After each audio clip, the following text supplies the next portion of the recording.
I see you got the nice bright background and whatnot. Okay. Yeah, actually my house is the house I stay at is getting painted and they wanted my opinion on uh the shade for the room I stay in. So there was a bunch of different, options here. I don't know if you can see, but there's a light purple and then there's a darker purple above that. Yeah, but Um you know what? How it's all like set up like that? That actually works though. Like it's like actually a decent like video background type thing. That's not bad. you know what? You're right. Wait till you watch the playback and you see like how your frame perfectly.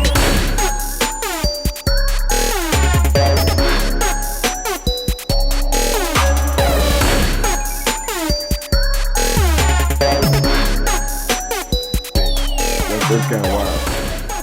Oh, That's I'll see wild. if I can advocate for them leaving it because I'm not in my room. That this is a spare wall that they use for whatever. My room is 2 floors up, and that's just the shade of purple. The darker shade is the one that I want in my room because purple is my favorite color. And Or okay. they just put all the options over here, and I guess it worked out that I picked it because I have a couple options here. There's on this other, you can't see it, but on this wall over here, there's a painting that my late uncle did, and in Cool. front of me is another painting that he did and my drum set, and there's a Gallagher machine in the corner. So like I had a couple Nice. options for like lively backgrounds, Yeah. um, and I just ended up going with this one because one it's closer to the door, so it's easier. But Okay. even though I wasn't thinking about it specifically as a plan, I did have like a small note that the fact that there was a bunch of color on the wall could be advantageous to some degree. So, Nah, yeah, that works. Plus, I like how you can switch it up every week if you want to. You know. yeah, yeah, I could. Might have to rearrange it a little bit because in front of this painting is actually my keyboard, and it's not one of those like easily transportable keyboards. And then there's a, Yeah. a, a bookcase right here, like it's pretty large bookcase.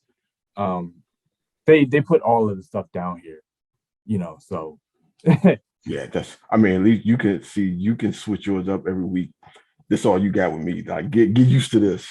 You gonna see this every week. That's all I got, bro. Yeah, I see Black Panther, Batman, the Ninja Turtles. I see like a Buddha joint. Um, Oh yeah, the little lucky good luck cat. Yeah, from yeah, Chinatown. Yeah, it's Spider-Man, Iron Man, Mario. Um, is that Snape nah. Where you at? at the top?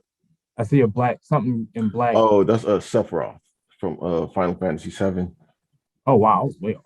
and Vincent and a random Gundam. Like I was supposed to put like a Gundam, my Gundam wing figure up there, but that thing I've been trying to build that thing for like since December. Was it March? Oh, it'll get there eventually. I don't know, but Hey man, I have so many incomplete tasks sitting around the house. Books I'm supposed to have read, games I'm supposed to have finished, songs I was supposed to learn on, like all sorts of stuff that I ain't done. yeah, that stuff catches up. It piles up fast. Like yeah, There, you have you have cups. yeah. Oh, you didn't? Yeah, let's get my mulch cup available now on maxbooks.com/bookstore. You can be your own sponsor. That's dope. I got t-shirts. I should have worn it. Yeah. Oh, and plus, we got to put up links. Like, we got to put up link. Okay. All right. So that's gonna be our first segue, right? So, because I did think about this like last week, and then like a whole bunch of stuff happened, and it just got washed from my memory. But so I want to go through like because we touched on like the first episode, we touched on like being authors, and actually like publishing books, do like self-publishing route. But yeah, I thought it'd be pretty dope to just kind of go through like what's your journey been like? What is your publishing journey been like? Like what is the things that you liked about it and didn't like about it? Um, well, right off the bat, I like how accessible self-publishing is. Anybody can do it. I don't need nobody's approval. I just have to write it down and, format it. And so that, it's a huge plus in the sense that like it can be kind of intimidating, hoping that somebody else approves of your joint and helps you push it and blah blah blah. So it's just Yeah. like bump all that noise. I'll just do it myself. Yep. Um, but of course, what you obviously lose is the network part of it. Like there's Right. no company to help get you out there or whatever. So you have to market it all by yourself. Yep. And if you're anything like me, you have no marketing skills of any kind. Oh So me. Yeah. You ain't the only one. Yeah. no worries. So it's like I've had books out for I'm going on like 5, 6 years since my very first book came out. So I've Yeah. had a product for a while, but there's no. I'm still struggling with the excuse me, with the pitch part of it, and I've also learned and researched that when you query for publishing companies, um, a lot of times you do yourself a disservice if you've already self-published whatever work you're trying to get because they don't really want that. Yeah. Yeah. So Um, so I'm thinking for my next one, before I try to put it out, I actually have to take a shot at a company first, and then go that route if I get rejected. But I mean, yeah, yeah, I think that's the beautiful part of self-publishing is like, you don't have to go through the rejection phase. You just have to go through the nobody gives a damn. You know what I mean? But like, yeah, it's been pretty dope just kind of putting it out there and just not a lot of people interact with it, but the people that have interacted with it has been like really good so far. It's been like really good. It's like a small little community of like other tryhards, tryhards yeah. and weirdos and people who want to do this thing. So that's been pretty cool. What's yeah, so what don't you like about self-publishing so far?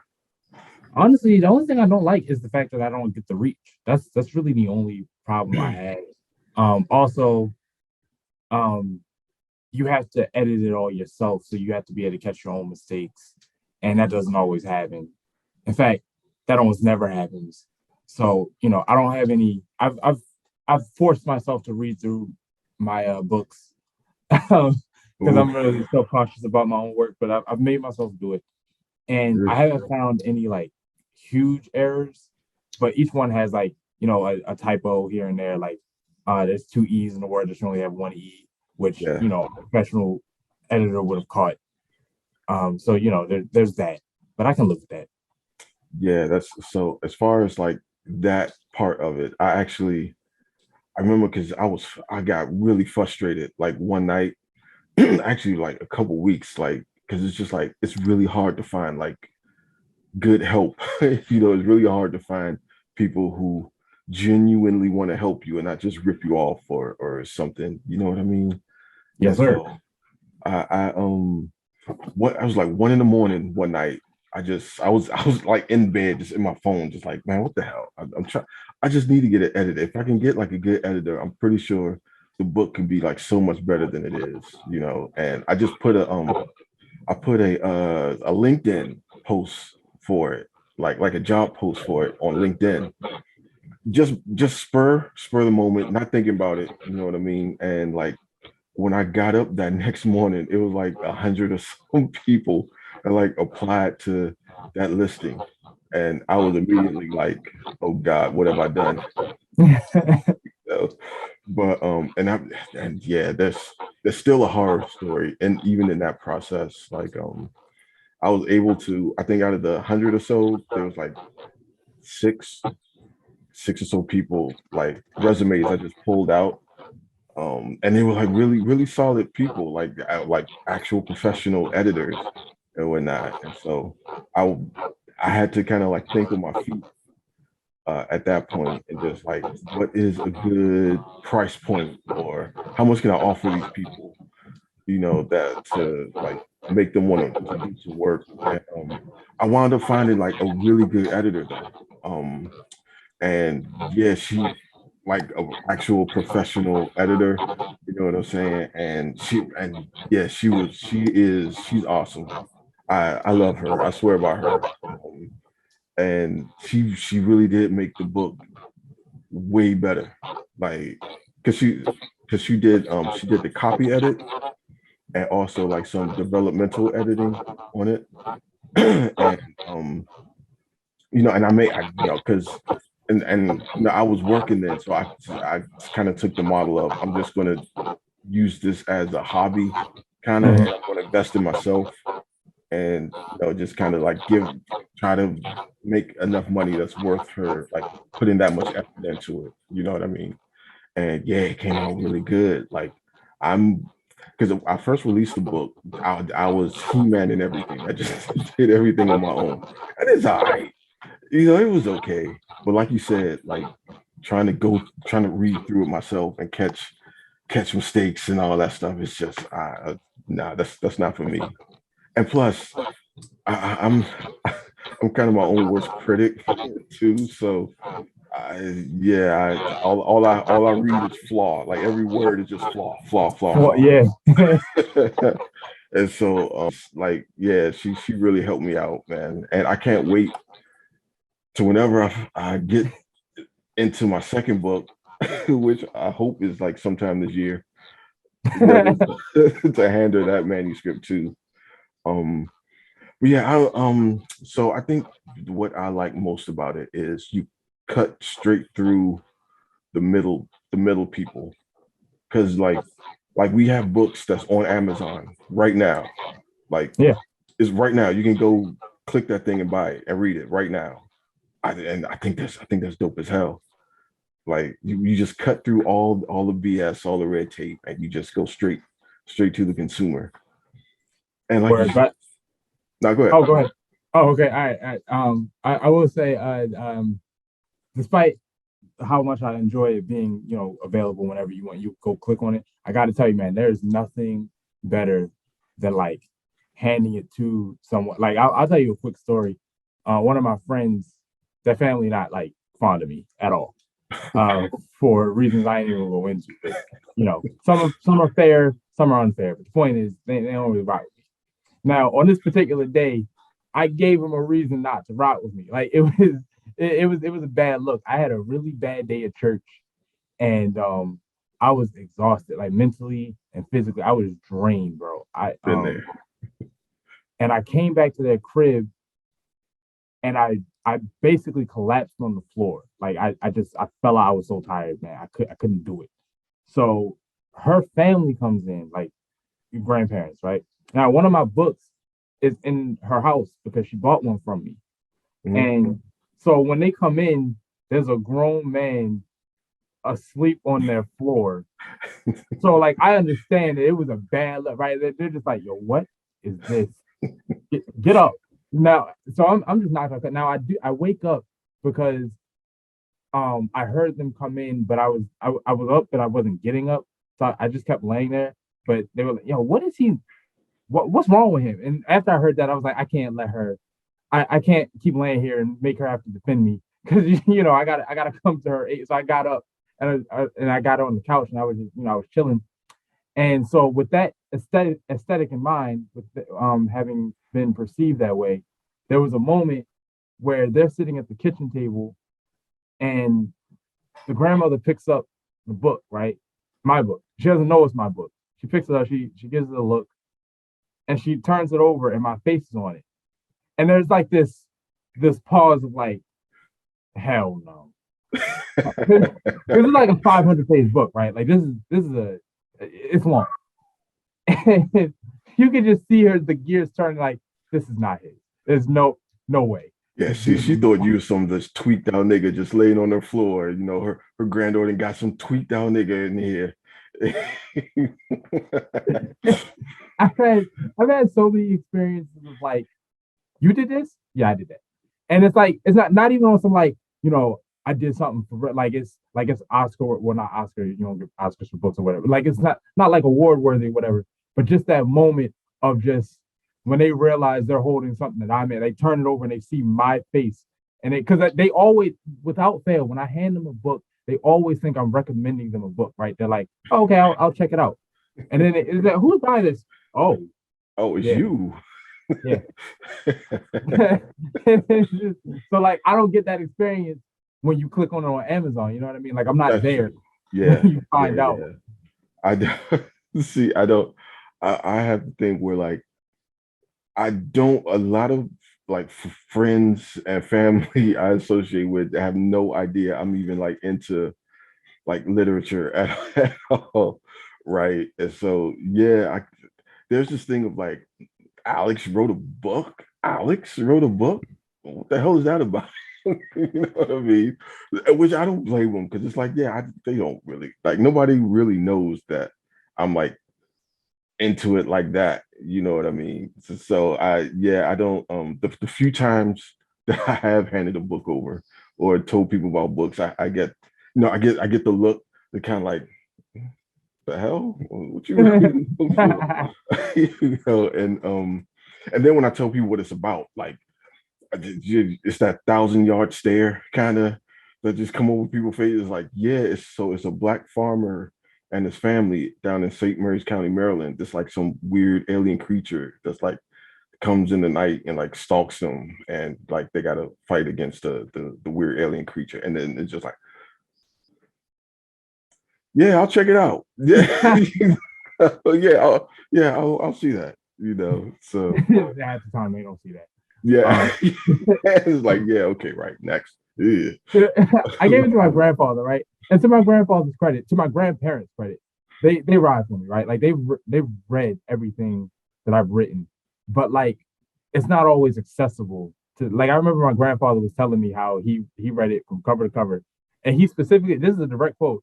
I understand a word that I read, but I read it and Hey, it's stuff.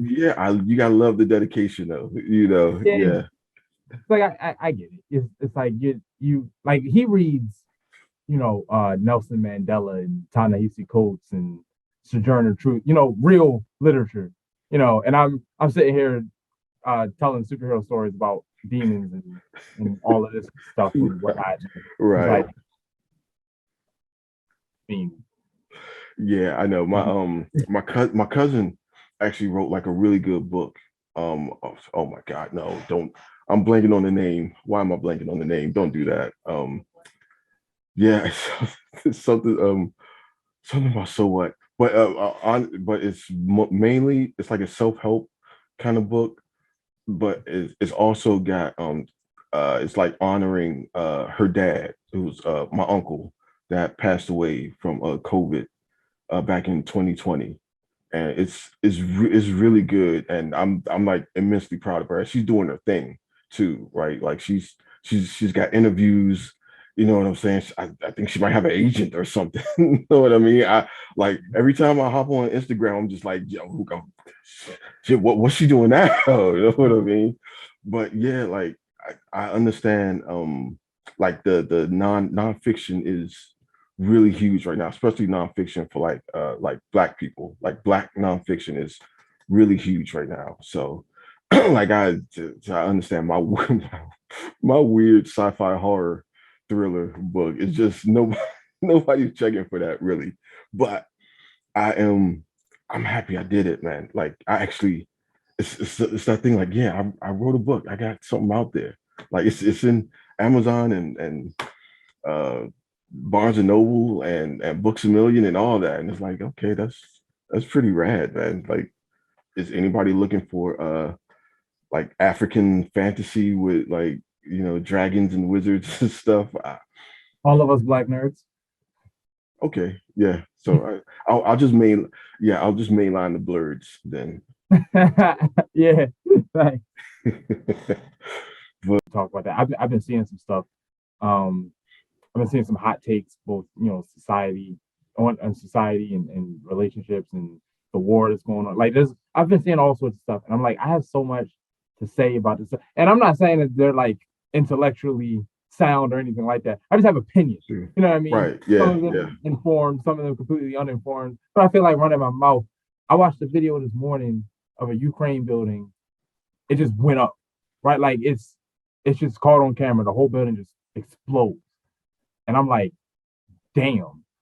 I Yeah, don't know what's going on, but I have opinions about this.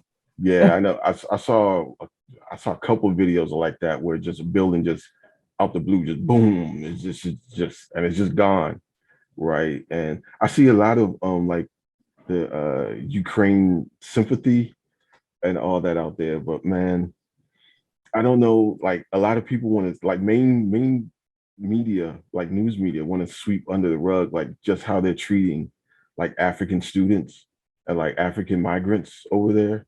Like they're blocking them from getting in the trains and like not letting them like leave the country or whatever, like forcibly like removing them from like trains and buses and stuff like that that's leaving the country. And so like yeah, I there are some videos I could show. I could probably splice some in or whatever. But yeah, I was all for him, you know, until I saw that shit, and then I'm like, oh, hold the hell up! What the fuck is up with that? You know what I'm saying? It's the same. It's the same shit. We always catching the most hell. Like it's war. This is war. Everybody's trying to get the hell out, but no, everybody except for the black folk. I didn't even know that was going on. I'll be honest, and that's why I said like I opened this up with like some of my opinions are completely uninformed because I don't even know what the climate is between Ukraine. I don't know what the beef is. I don't know why they're fighting. I just know that there's a fight going on, and I know niggas is getting blown away. And now that I hear that shit, like probably I'm probably on the same wavelength. Now, me personally, and this is gonna I won't make no enemies, but I'm just gonna be honest because that's what we do. We gotta be honest. Damn right. a a racial undertone by itself is not usually enough to sway me. You know what I mean? Like I'm not one of those all lives matter type. Like I'm not gonna shut down Black Lives Matter with all lives matter. But that being said, um, I I don't like war in general, and I got problem with you going around bombing civilian areas and blah blah blah. And I don't get any additionally angry or up in arms when I find out that black people are taking a hit.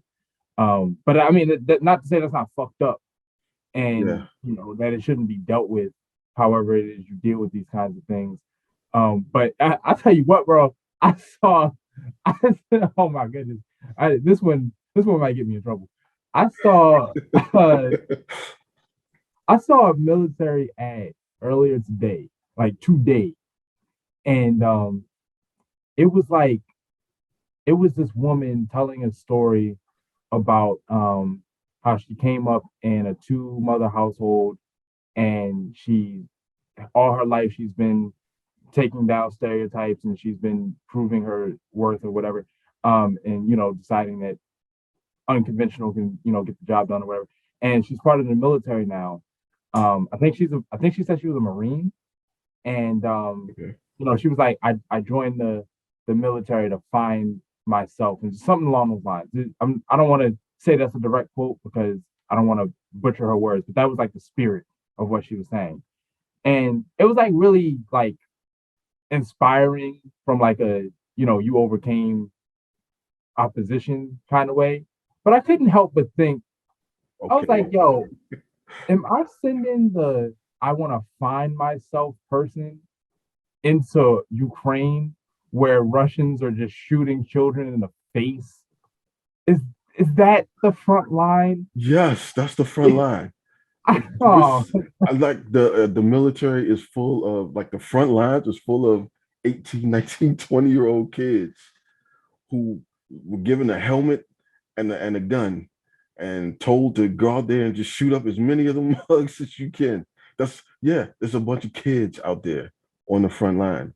And that's not just the US military. That's like every military like on the planet. Like that's who is fighting the wars. Like the little 18, 19, 20, 20, 21-year-old kids. You know what I'm saying? That are out there just with a brain bucket and an M4, figuring it out. see, I can't like that's Yeah, it's crazy. I really I hate war propaganda. Now that's gonna sound ironic because Captain America is my favorite superhero, but I hate war propaganda altogether. So like when I was watching the ad, I couldn't help it. It's like you're making it sound like this is like a foreign exchange program. Like this is the thing that when you want to go on your journey, come here and we'll help you find your, whatever.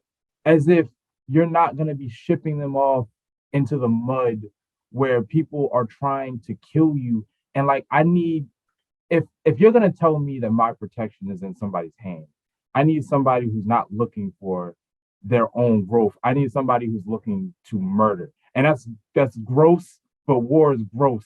You know what I mean? Like you're saying we're sending people over there to fight. All right, well, I hope the people over there to fight are looking to fight and not just, well, what can I learn from this experience? Like this isn't a wartime is not a learning experience. You know what I mean? And I just can't ignore that because like march into battle, not tea time. Like I don't know. And I'm not saying she's soft. I'm not. That's not what I'm saying. I'm saying the whole aesthetic of the commercial seemed like it was trying to flower up the Yeah, institution as a whole. yeah, And I'm like, what does the fact that what does your home life have to do with any of it? What does the struggles you've overcome have to do with, what does the I feel empowered by going, what does that have to do with any of it? We're not here to become better because you're going to do an ugly thing to people who are also being sent to do ugly things. You know what I mean? Because this doesn't end up being about country and freedom and justice. It doesn't end up being about any of that.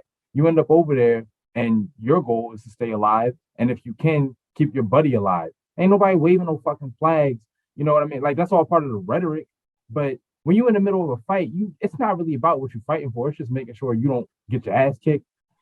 And I don't know. I don't think that we should be presenting these things in these kind of inspirational, let's all find ourselves kind of way. I think it's disgusting. man. That ain't gonna change. That is that. Like that's been the recruiters like MO since before we've been born. Like yeah, and when I was like 20 something, yeah, I almost signed up for the chair force. It's called there. A lot of people in the military call the Air Force the chair force because all you do is just sit your ass in the chair, But yeah, I almost when I was in my trying to find myself or trying to figure it out phase, I don't know why.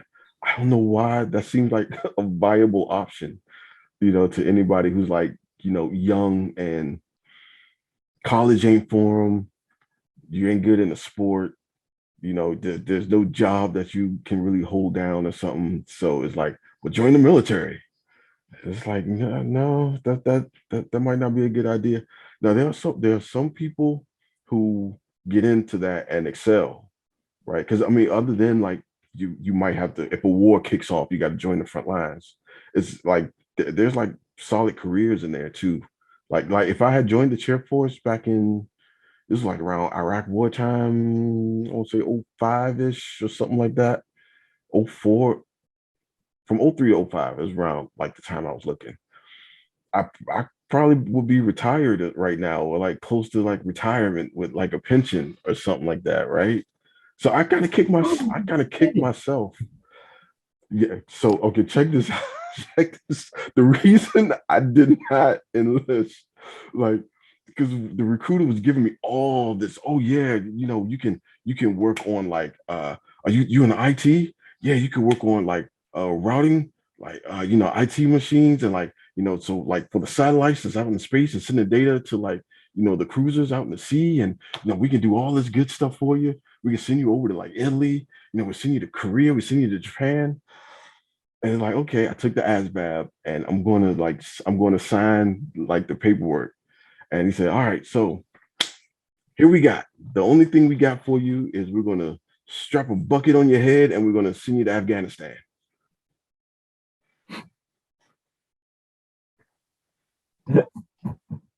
What happened to like the satellites? What happened to the satellites? Right? I thought I was going to do that. I thought I was going to do that. Nope. All we got, we're going to give you Nah, info.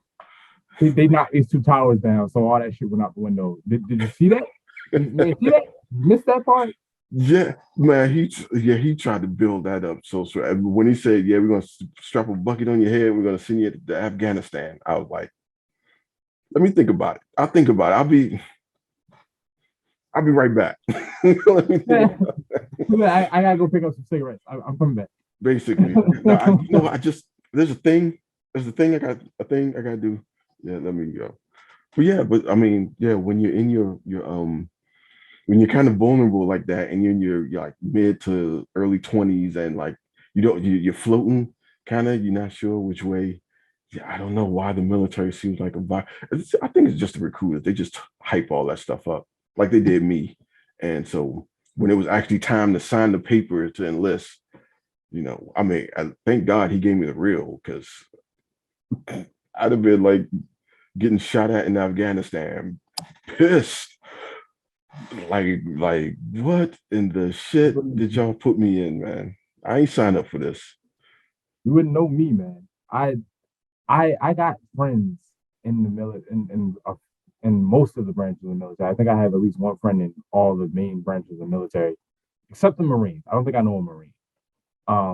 But they're not the same, bro. Like none of them are the same, and most of them didn't even see like actual war or combat or anything like that. But they like my god brother specifically, uh, like the first time I talked to him when he came back, I was like, you are not the guy that left, man. Like you can see the weight on his shoulder. You can see it, Mm, man. He is bogged down by the things he had to do. I'm not gonna go into them, or anything like that. I'm not gonna give away any identity or anything like that. But like I was just sitting there listening to him tell me these things, and it's like, and then I'll hear people say, and it's not a diss to you, by the way, just so you know. I'll hear people say like, "Oh yeah, my friends say it's a cake job and it's you're just chilling." No, you're not. You're not, bro. Like even in quote unquote peacetime, you are here to make sure that nothing bad happens, and sometimes ensuring that nothing bad happens means you got to be the reason somebody else don't ever see their family again, and you got to live with that for the rest of your life. yeah, And having been in yeah, that conversation, like one of my female friends was telling me how her dude does nothing but party. But I'm like, whatever. He's telling you the bright side. What he's not telling you the dark stories. I guarantee you, he's not just over there partying.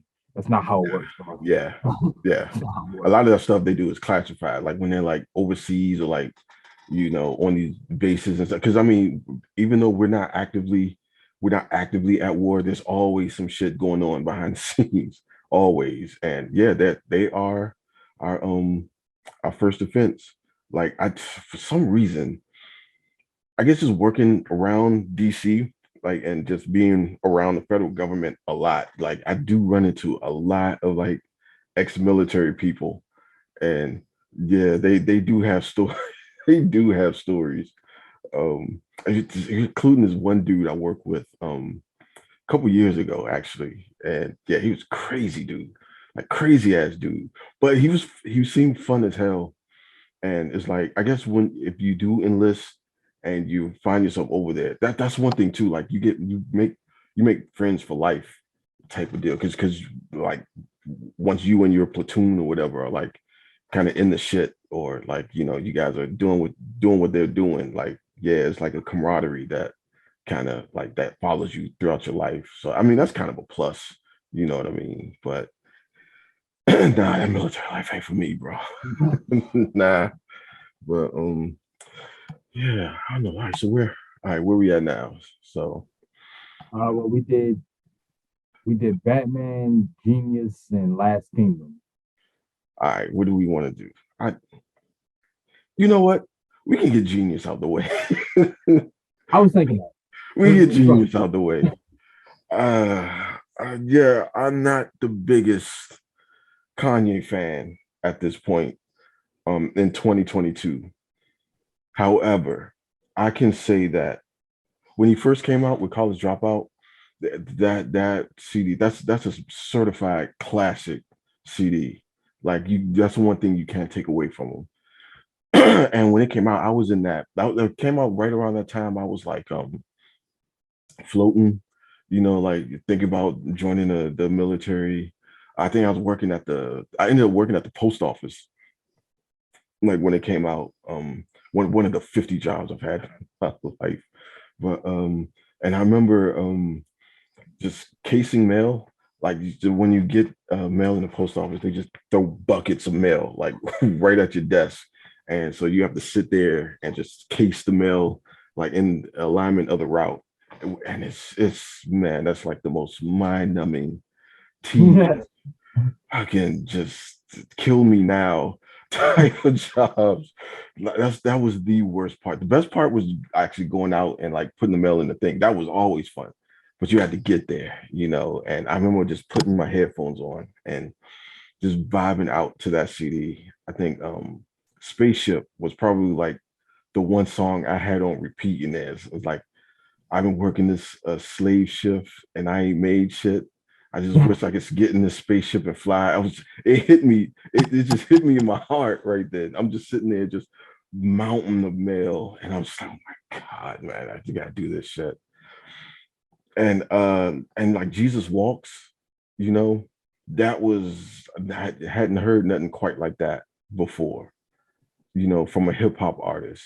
You know what I'm saying? And a bunch of other songs on there, man. Slow jams, just a bunch of them. And the first movie, because this thing is like an hour and a half long. Each episode is like an hour and a half long. So I'm Yeah, gonna say, we watched 3 movies. yeah, honestly. So the first movie was it's like I didn't think we would get that kind of footage of Kanye, like just young and hungry Kanye, like just trying to make it. It was the first one to me is definitely the best one, like by far. It just because I think we can relate to that one more so of like being a creator and knowing no one in the world gives a shit about what you're creating or what you're trying to put out, but you know you have something, like you have something you want to get out there, something you want to say, you know. And just having to find the belief like in yourself and to have the focus to just kind of drill through all the naysaying and all the bullshit and still find a way to be you and put yours out, you know, the way you want to do it. That was good. That was inspiring. And just seeing Ye, because it started with him in Chicago, just making beats for local rappers, right? And you know, then and I didn't believe it. I didn't believe like this guy, this random guy saw Kanye when he was like 19 or 20 or something, and he was like, "Oh, I'm gonna make a documentary about you." I was like, "Man, what is this? This can't be real." You Yeah, know? I mean, it's all real footage. So Yeah, it's legit footage. I'm like, this is how you talk about hitting the lottery, bro. What are the chances of that? Like, there's you know how many like niggas out here who's like a rapper, random niggas out here, right? And you just happen to nail the one dude who's gonna be like that transcendent in the hip hop is just crazy, bro. But yeah, and like just going through his journey, seeing his journey, even up to like making the songs on College Dropout, and him shopping it around to like different people and them just hearing it and just being like, oh yeah, okay, yeah, that's actually that's damn, you made that.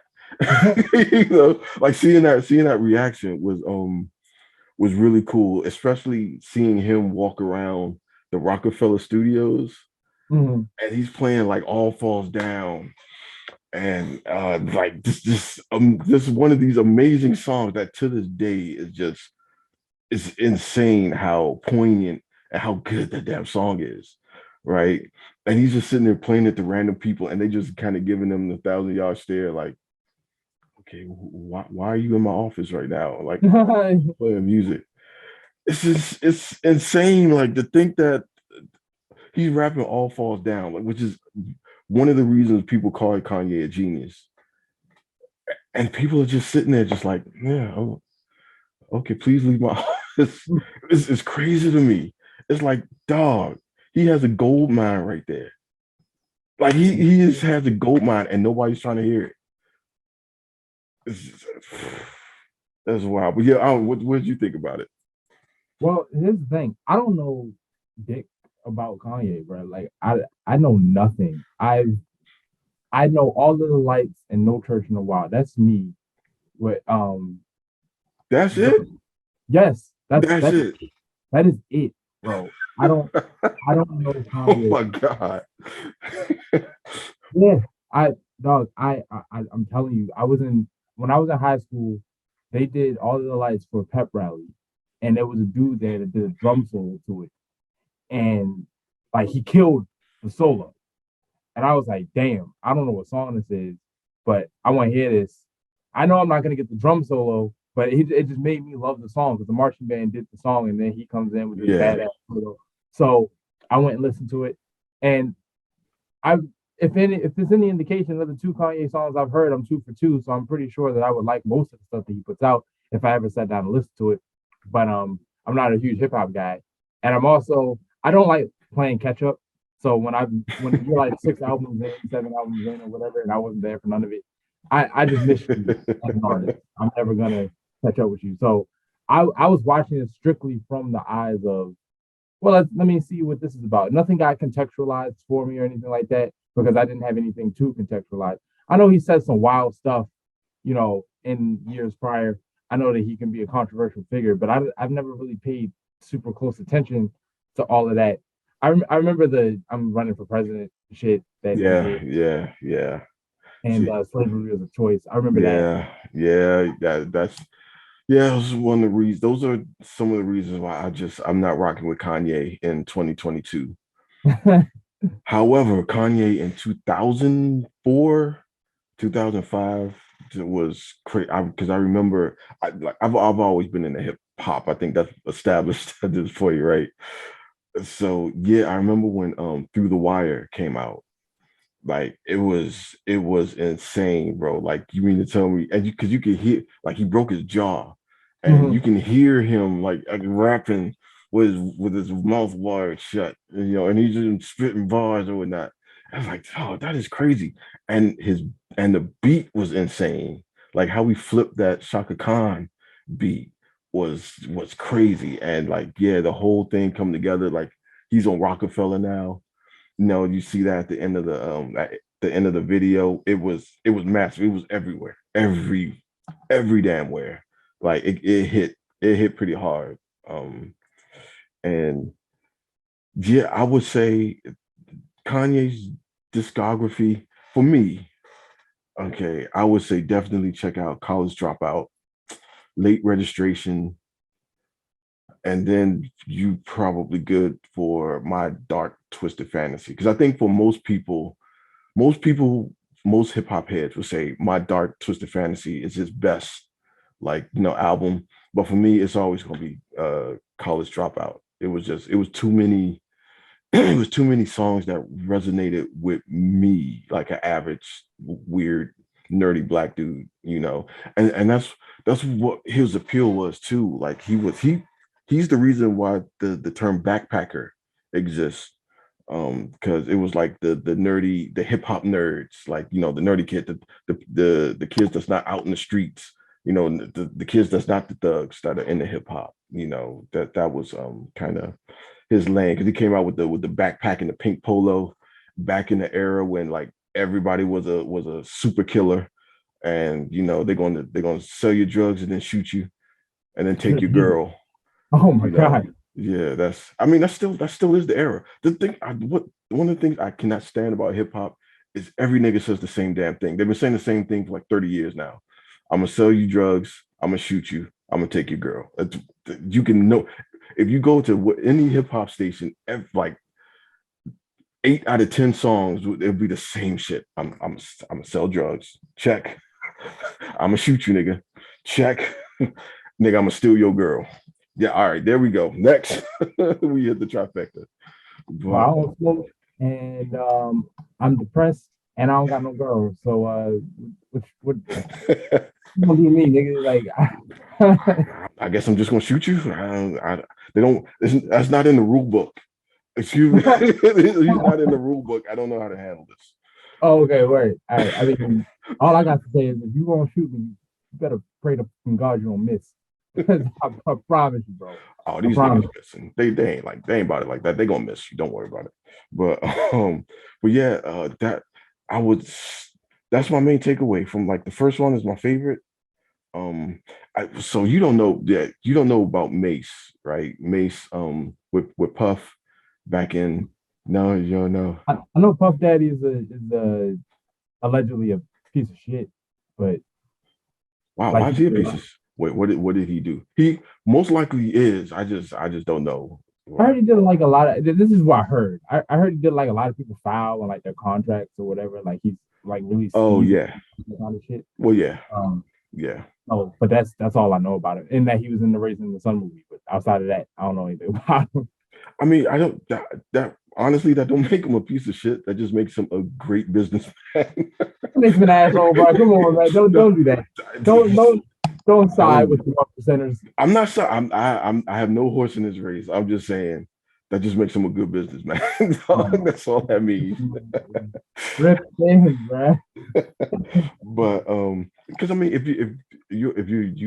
you're ripping people off of their money, then you're doing good business. That's the whole purpose of business is to make as much money as you can, despite what anybody else has done or is doing for you. But yeah, If a no, it was just documentary comes out, hold on, real quick. If a documentary comes out about our come up and there's a chapter where he fucks me out of a whole lot of money this clip, I want y'all to play this clip so you know that I didn't do it. If we ever go our separate ways, he was the asshole, not me. it's not personal, baby. It's business. Know what I'm Oh, saying? word. Okay. All right, bet. Maybe I should get out now. But I, man, I don't think I'm that foul. Oh boy. Nah. But no, it was just like seeing all that footage from like back in the day. Mace, he said Mace was 20 years old back in '98, which is mind-boggling to me because he was like he had hit after hit after hit back in '98. You remember Mace? Can't nobody hold me down. Can't nobody hold me down. Can't nobody. What's this guy? He got a whole Harlem World. You remember I'm that? not that guy, man. I'm not that Damn, guy. damn. Okay, I didn't know Ye had a rap group. That was crazy. I had no idea he had his own rap crew back then. And you know, it's been an old joke about like Kanye like vibing out when he's like cooking up a beat or something like that. Like his vibe out game is crazy. He's always cooking something and he's like like damn that beat must be hard as hell, man. That was fun. I always laugh whenever they were like yay like like cooking up a beat. I gotta say though, personally, and this is just me, I feel like it ran out of steam by the end. Like the third episode, or the third movie, whatever, that one was it took some I effort for me hated to it. get through. Yeah. Like I don't the I time, I guess. I hated it. I'll say the second one was really telling because it showed like him losing his mom and like you can tell just from the outside, just being a passive observant, you can tell like losing his mom had a catastrophic toll on him because like Ye was born kind of no Yeezy was born like out of that out of that whole era. That's when he had the Taylor Swift incident and he just was just like going. I think the first marker was when like the George Bush don't care about black people thing was probably him testing the water or something to see like just how far can I go, just how far can I go with this. But Why yeah, is that controversial? I, I, I don't. I mean, it's a thing of like, yeah, he needs it because I think we were talking about this a couple of days ago. Like, he goes whenever he goes too far because he's which he kind of is right now, like right. as we speak, he's going too far with this whole like his ex-wife situation. Mhm.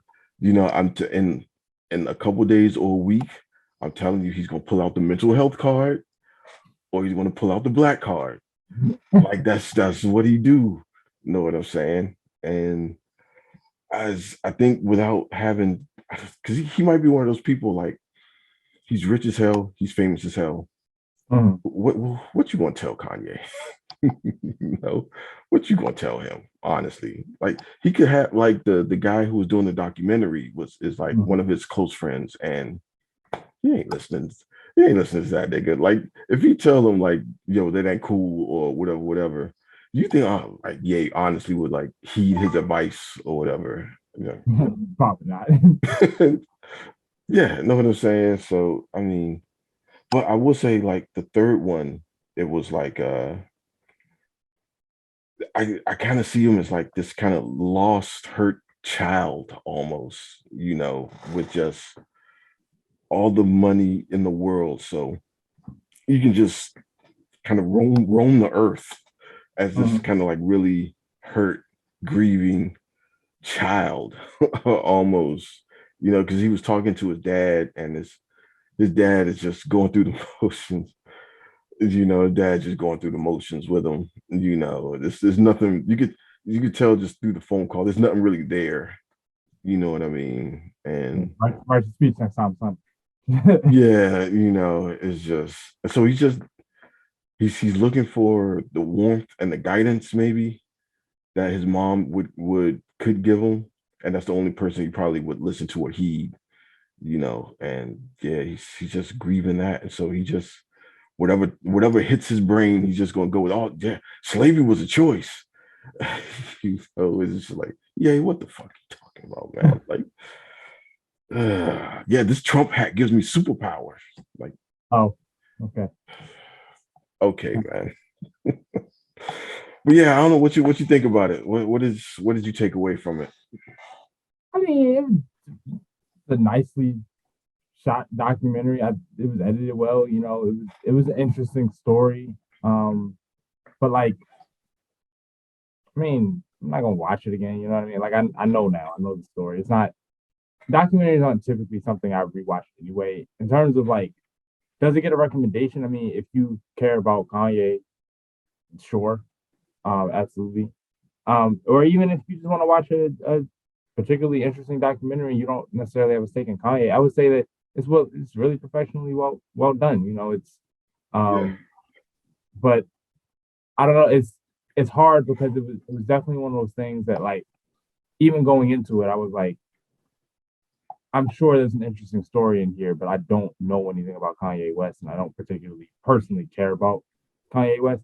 And after I was done, I didn't feel like it didn't have the Straight Outta Compton effect on me. When I saw that movie, even though I didn't know anything about the group, the first thing I did was go and listen to all their music that I could get my hands on.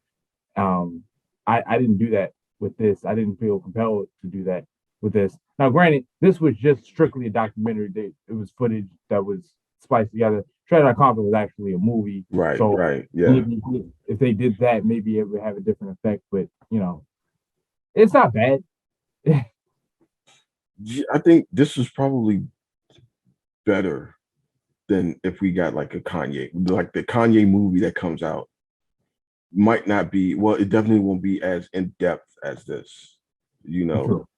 True. So I don't know, the Ye movie probably would be fire, but I don't know, this one the first episode, I loved it. Like just as a hip hop fan, like seeing like a young Ye that nobody knew about, and he's just hungry, trying to come up. And he keeps telling everybody, like, like I'm the one, I'm special, I'm the genius, I'm gonna change everything. And everybody just being like, yeah, yeah, yeah, okay, nigga, yeah, we got you.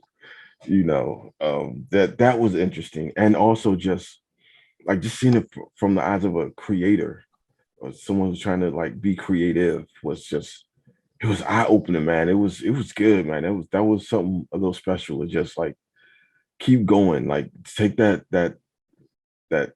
belief in yourself and belief of what you're trying to create, what you're trying to do, and just go conquer the world with it. Like it was, yeah, it gave me that kind of like, yeah, okay, yeah, we could do this. We could do this. We got this type of vibe. And just as a hip hop fan, just watching the creation of one of the greatest albums ever um was dope. So yeah, it didn't compel you to go and check out College Dropout. None of that. It Not, didn't. not really. I mean, it's just because I don't. I'm old enough to know that there's a story behind the story, right? Like I'm not shocked that there's depth to the guy. You know what I mean? Like I wasn't sitting there like, Yeah. oh, who would have thought that he was a person? You know what I mean? Right. Like, um, Right. He so has feelings and aspirations. Who yeah, knew? for real, like it's shocker. So I was a lot younger when Compton came out, so I had that kind of like, oh, there's another side to life kind of epiphany. Didn't really have that this time around, Okay. so that plays into it. Now that being said, I will say I wasn't because I always forget how quote unquote small these circles actually are. Like I would see one of the clips that was cut together, and like Wood Harris is in the shot, and they're Yeah. just chilling. You know what I mean? Yeah. It's like Yeah. holy shit, like you hung out with Wood Harris. That's Yeah. it's crazy.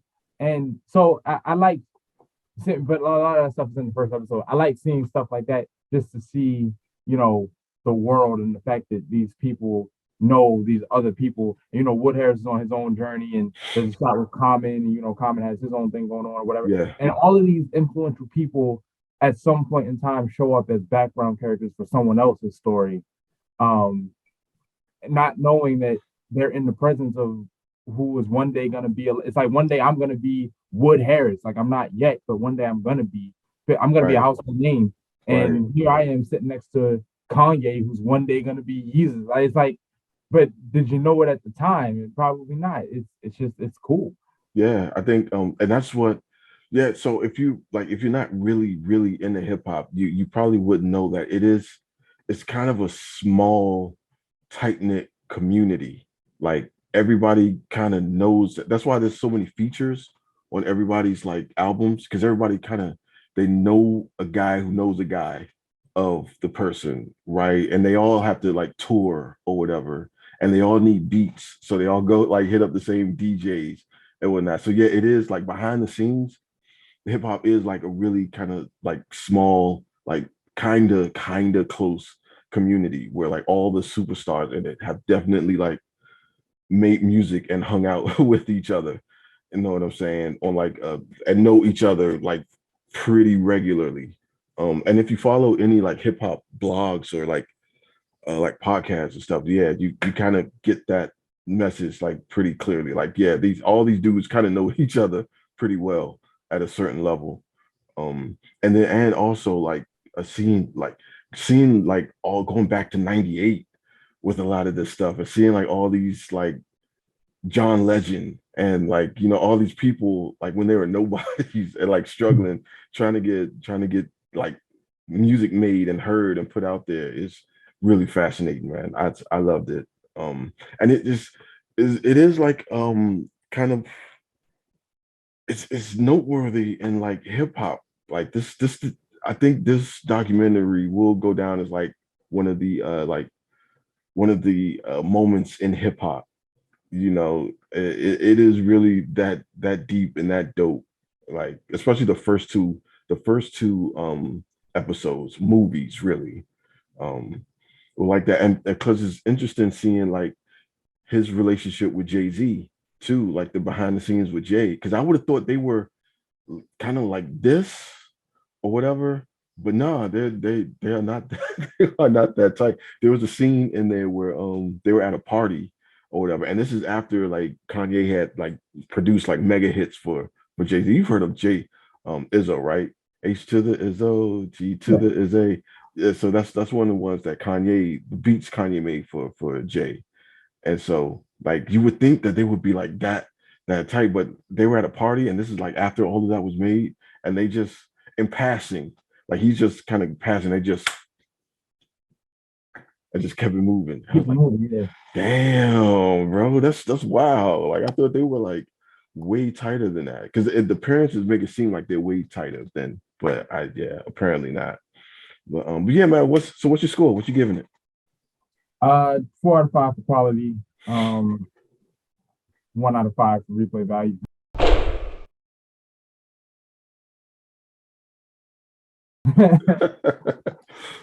I'm shit. I'll give it a 5.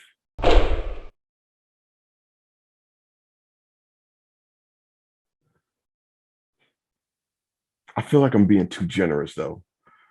But I will say the first episode is yeah, it was the best one to me. The second one was very eye-opening. Just seeing like how the what's happening behind the scenes kind of because even with that like the guy who had the footage Cootie like he even says in the thing like there's a gap of time where I wasn't around him. You know what I'm saying? So I don't know what, and it's kind of telling that none of like the Kardashians is in this either, right? Because if he was around in that era, like I'm pretty sure he'd have had the footage, but they didn't have none of his old folks from Chicago like around do in that era. You know what I'm saying? That's when a lot of the fuck shit was was going on. You know what I mean? So I mean, yeah, I think I'm gonna stick with a 5. I'm gonna stick with a 5. It was incredible. I can care less about the third episode because it's just watching a crazy person just in his element, pretty much. It's just, and I gotta commend his boy for like, so like when Kanye was starting to talk that crazy shit, like he just cut the camera off. He just said, "Yeah, we're not doing this. So let me try and protect my boy." Because I imagine the stuff that he left out. Yeah. Know what I'm saying? Yeah. Yeah, that's probably the shit we really want to see. But he gonna protect his boy. He gonna ride for his boy. So I'm not mad at that. So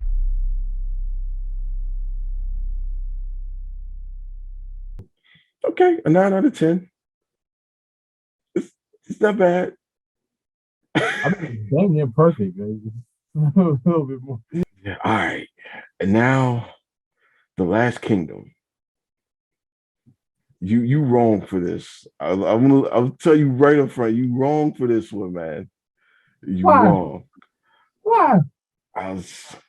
I'll get to it. I'll let you know. But I wrote it down like, damn you, Hood.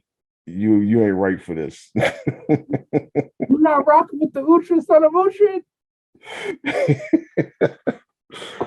No, so I'm okay. You want to go first?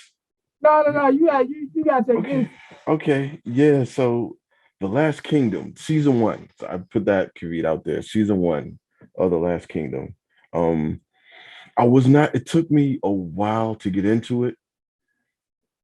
It wasn't until probably like episode 4 or 5, like when he was on like his second wife, basically. I was just kind of like when I was like getting into it. But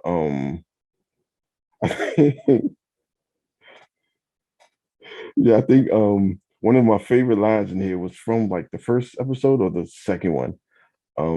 Where Beta, his first wife, was what did you tell him? Ophrin, you have turd where your mind should be. I think it was one of like the best lines in the whole show. I thought that was funny. But yeah, it was I love the tone of it. I love like the setting of it. It's like really old worldy and dirty and grimy.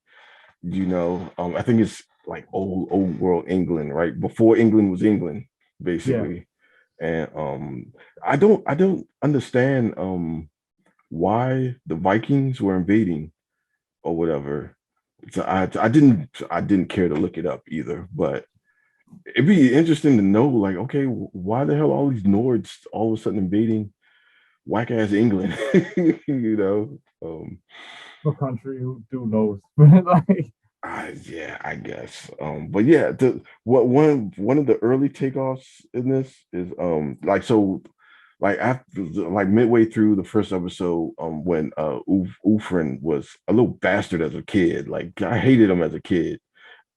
Like And I love the priest who like baptizing them, and he was like holding them down. I was like, yeah, I know I would too. I do the same thing. But yeah, so they and like when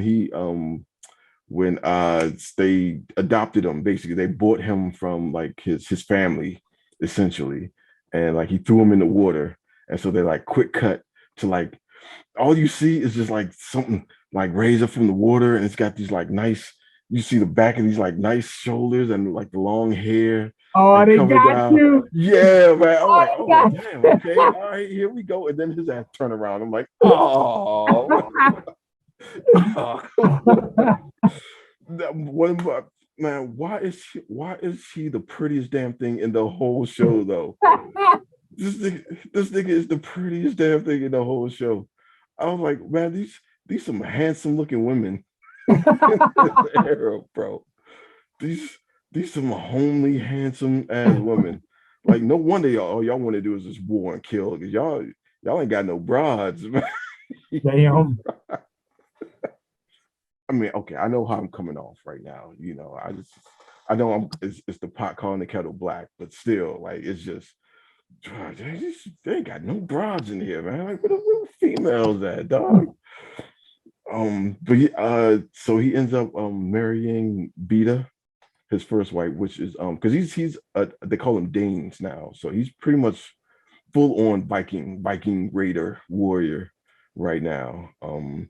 And I like them dudes. Like I would have partied with them, because the Yeah, so little that was like Christian folk. Yeah. yeah, little tight ass little Christians who I don't know the Christian overtones in this. I'm not sure what they're going for. I'm not sure if they're trying to be pro or like anti-Christian in here, because the church folk are some of the most devious, Yeah, yeah. backstabbing, nastiest damn people. And I think it's yeah, because it's like, yeah, they kind of are. They kind of are. Um, but I don't. What were they trying? What do you think they were trying to go for as far as like the Christian overtones? I think they were just trying to go for real. I think they were just keeping it real. This is how the church was such a influential institution back then. Like they had such authority and they ruled with impunity almost. So it's like they they could hide a lot of stuff behind the the rhetoric of the Lord and divine purpose and that Right, kind of right, stuff. And yeah, there's some people that really go for it. Like I think Father Bianca, I think is a pretty genuine guy. yeah. He I like moves. him. Yeah, Yeah, I don't agree with every move that he makes, but it's like he's not phony with it. I mean, right. one of my favorite scenes is when he looks the Viking dude, and I can't remember which one it was. I think it was Scorpa, like at the end, and Yeah, Scorpa was like, "I'm gonna kill you on the battlefield." He's like, "Oh yeah, I'm gonna be there. You won't have to look hard to find right. me." Yeah, yeah. I was like, "God damn, all right." Yeah, he had enough. Like my man had enough by then. He was like, and he was talking about his mama. I'm like, damn, Reverend. He said, tell that nigga Scorpio come see me. And he was there too. Like he showed up. He showed up getting Yeah, dirty, bro. Like yeah. No, mud and he was yo. there to put in that work, like straight up. Yeah, yeah, yeah. But yeah. So we get introduced to what's his name, Luther, as the king. Alfred. Alfred, yeah, Alfred, the king. Where the hell I get Luther from? Um, It's okay. I know you're not great with names. That's what I'm here for. okay, yeah, thank you, bro. Because of course, I didn't write down no names. I don't know. That might be my thing. I'm gonna freestyle it. But yeah, the first scene with Alfred was funny. Like, of course, he's in there like banging a chambermaid or something like that, right? And he just come out there just like, why I gotta be a sin? I was, oh, that had me dying. Like, yeah, it's like the remorseful king is a mood. Like he's just like, man, why I gotta be a sin? Why I gotta be so hard? That Rule every day. right? You know what I'm saying? He I think he's not eating like meat or something like that. There's no meat Yeah. in the land or something, so his stomach is just killing him. His stomach just growling, right? Um, and yeah, so when they are somebody I can't remember. Oh, so one of the lords, the Viking lords' sons, um, like basically sexually assaulted one of the kids Yeah, in Sven. there, right? And so that was another warlord's daughter, right? And so like he damn near killed the dude, like because his father came out like, look, he's sorry, he didn't mean it, like. Step aside, man. Step aside. Let me handle this. Right. He's like, no, please, no, he didn't mean it. He's Hey, sorry. hey, hey, He's just hey, hey, hey, right. look, I don't care about you. I don't care about your son. I don't care about the fucking mother. Bring me the boy. Bring his ass up out of here. I need to talk to him ASAP. Get your ass out the way. I need to talk to your boy. I thought that was like, yeah. Hey, what ain't nothing you can say.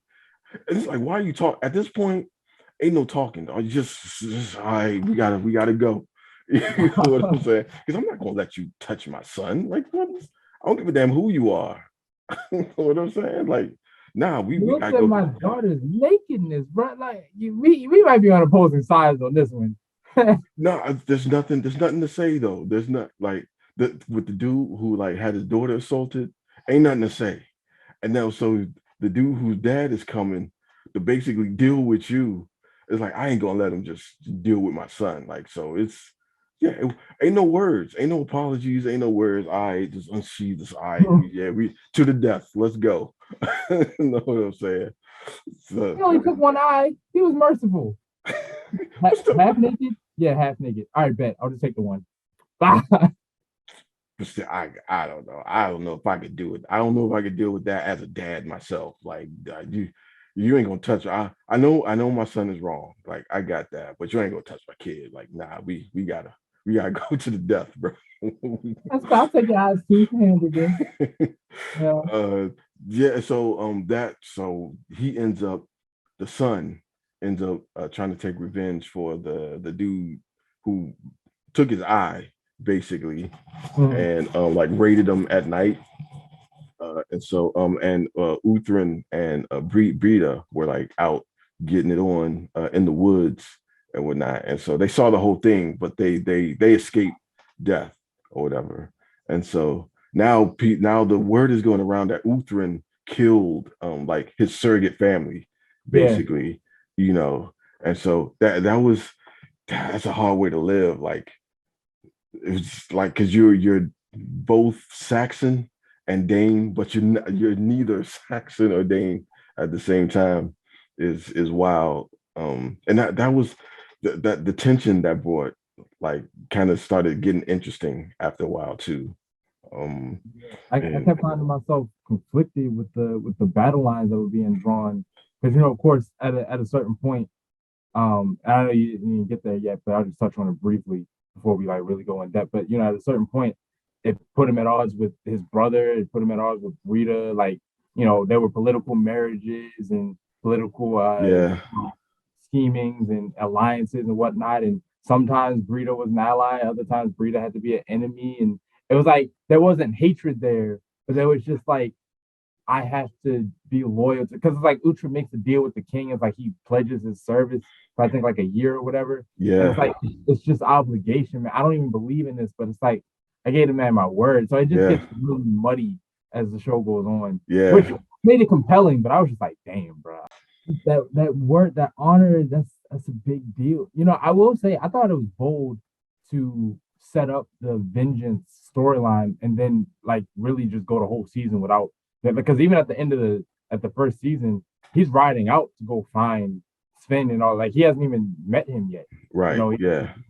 So and I guess that's like getting into what's to come because I haven't seen. I only watched up until the first season because that's what Oh, was okay, released. okay, cool. I thought you seen like the all of them or something so far. No, I actually pitched the show because I tried on three different occasions to watch it, and I couldn't get into it until around episode four. So I never Okay. watched all of Okay. it. It was hard to get into this thing for some reason up until like when shit started really hitting the fan between the Saxons and the Danes, and like Uthran is just sitting there, just dangling in between them, basically. Yeah, and it's back to the Christian angle on this. Like it's like I forgot exactly what the scene was, but it's like trying to explain God and God's will to an unbeliever is too frustrating. Is really frustrating. Um, yeah, it's because it's if you're brought up in like especially if you're like brought up in like a savage way or like as a Viking raider, it doesn't make sense to like because their way is just like every man for himself and we're gonna loot and pillage and kill until our bellies is full and we got all these concubines we didn't conquered and all that. But they're trying to explain like faith and charity and like goodwill and all that. It's just like yeah, it's like a foreign concept if you've been brought up as a savage. You know what I'm saying? So yeah, but they played a long game with this with the who's my man who actually got converted at the end. Gunther. Gunther. Yeah, they played the super long game with him. And I did laugh at one of the villages he sacked.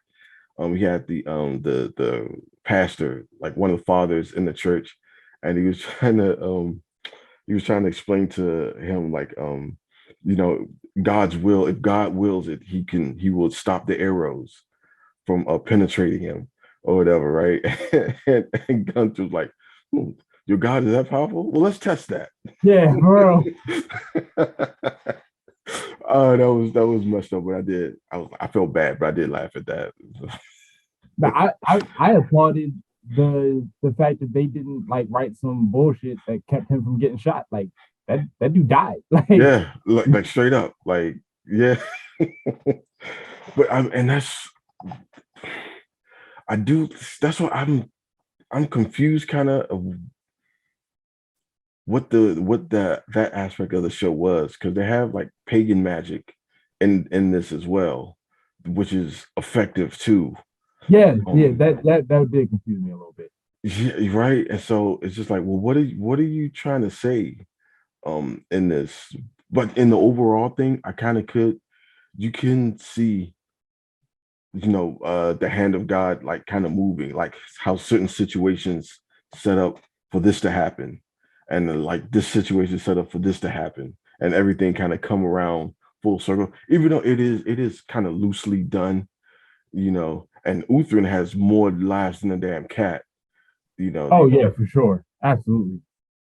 that kind of pulled me out of the show because at sometimes it's like, oh come on, man, like his ass should be dead right now. Main character.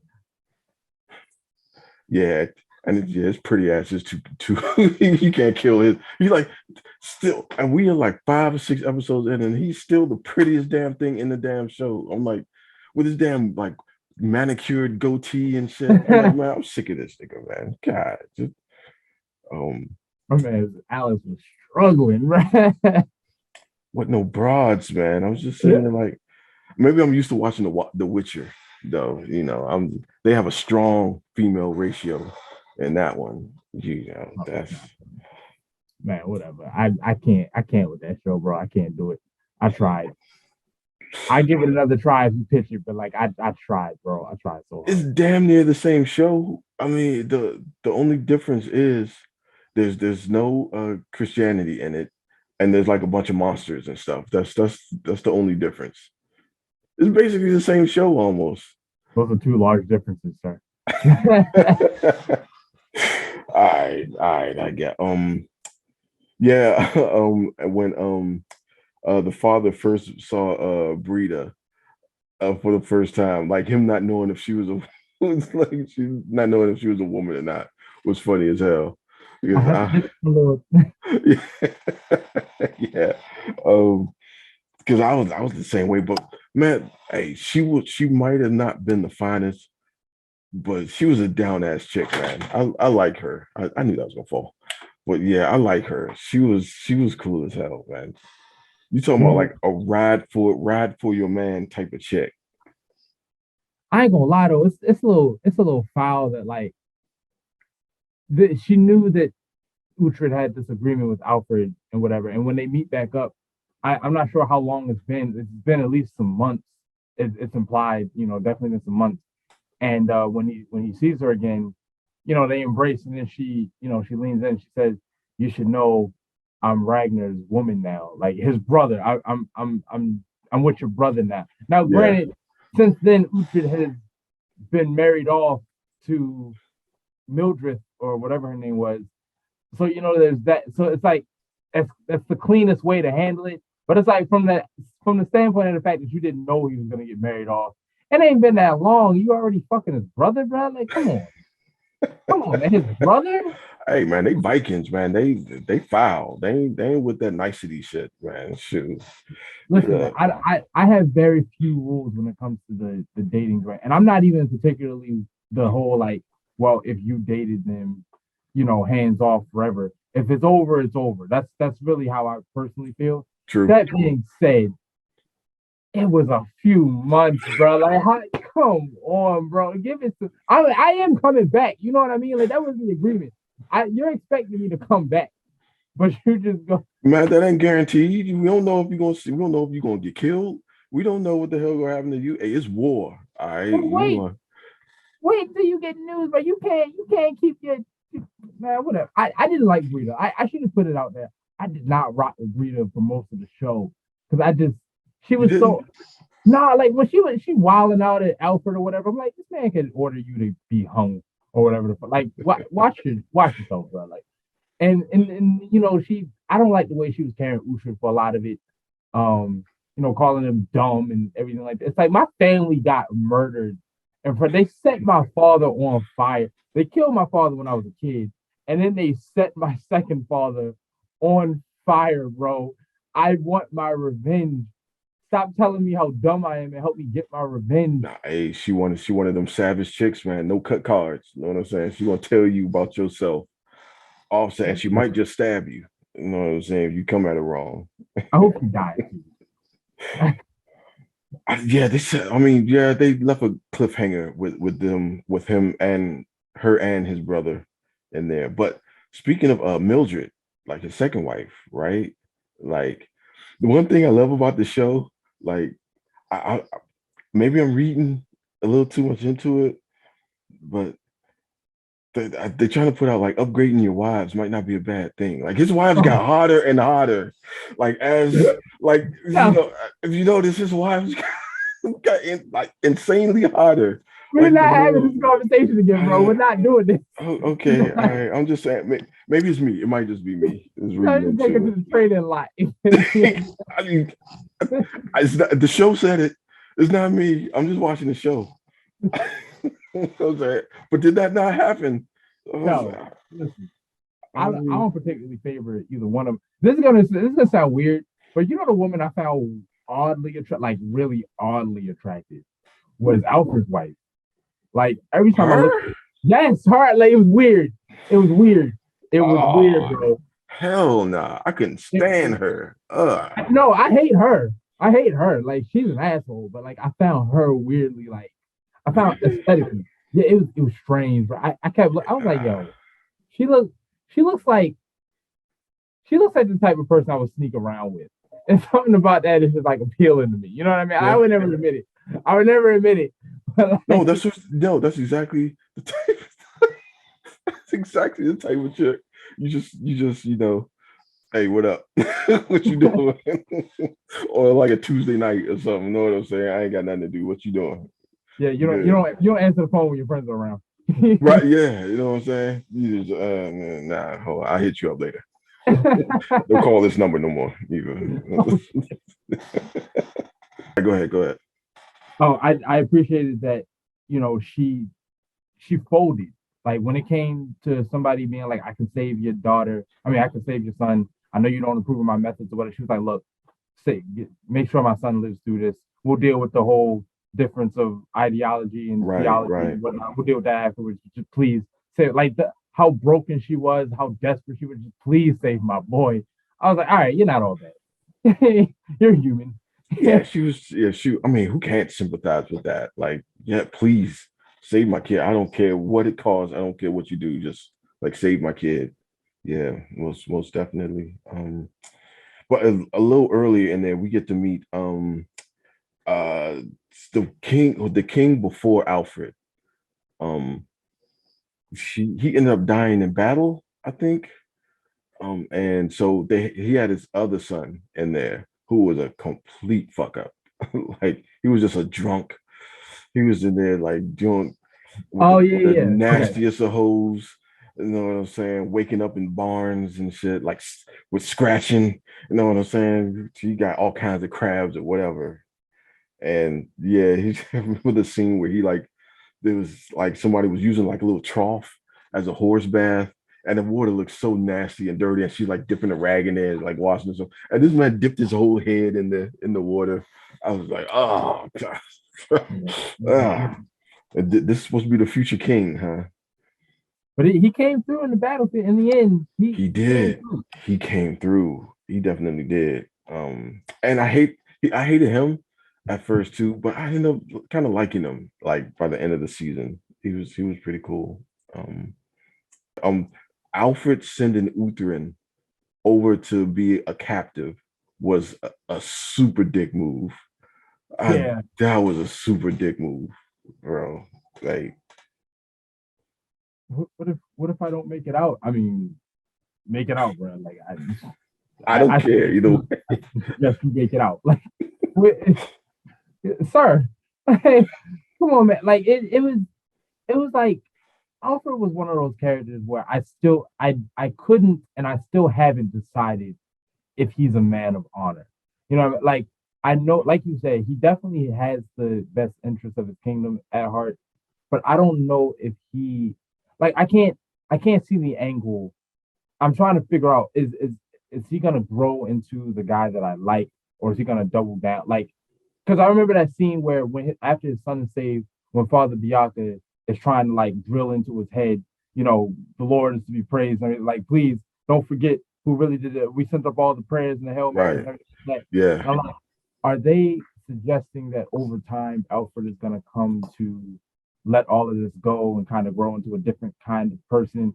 And I can't, because like I can't from where I sit tell if he's that honorable man who will stick by his convictions or whatever, because he seems to kind of just he's a dick. Like it's just yeah, yeah. so I just by the time because when the weasel looking dude who I absolutely hated, um he was the I can't remember young Otter. Adam.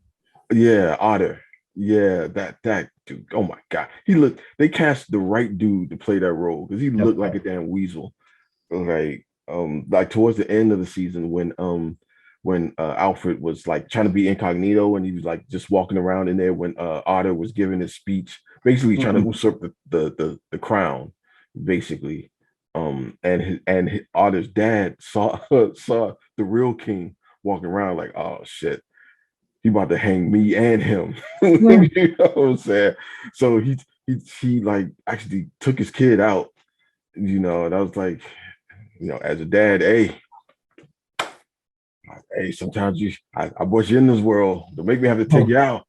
oh, Like, don't get too crazy. Don't get too grown.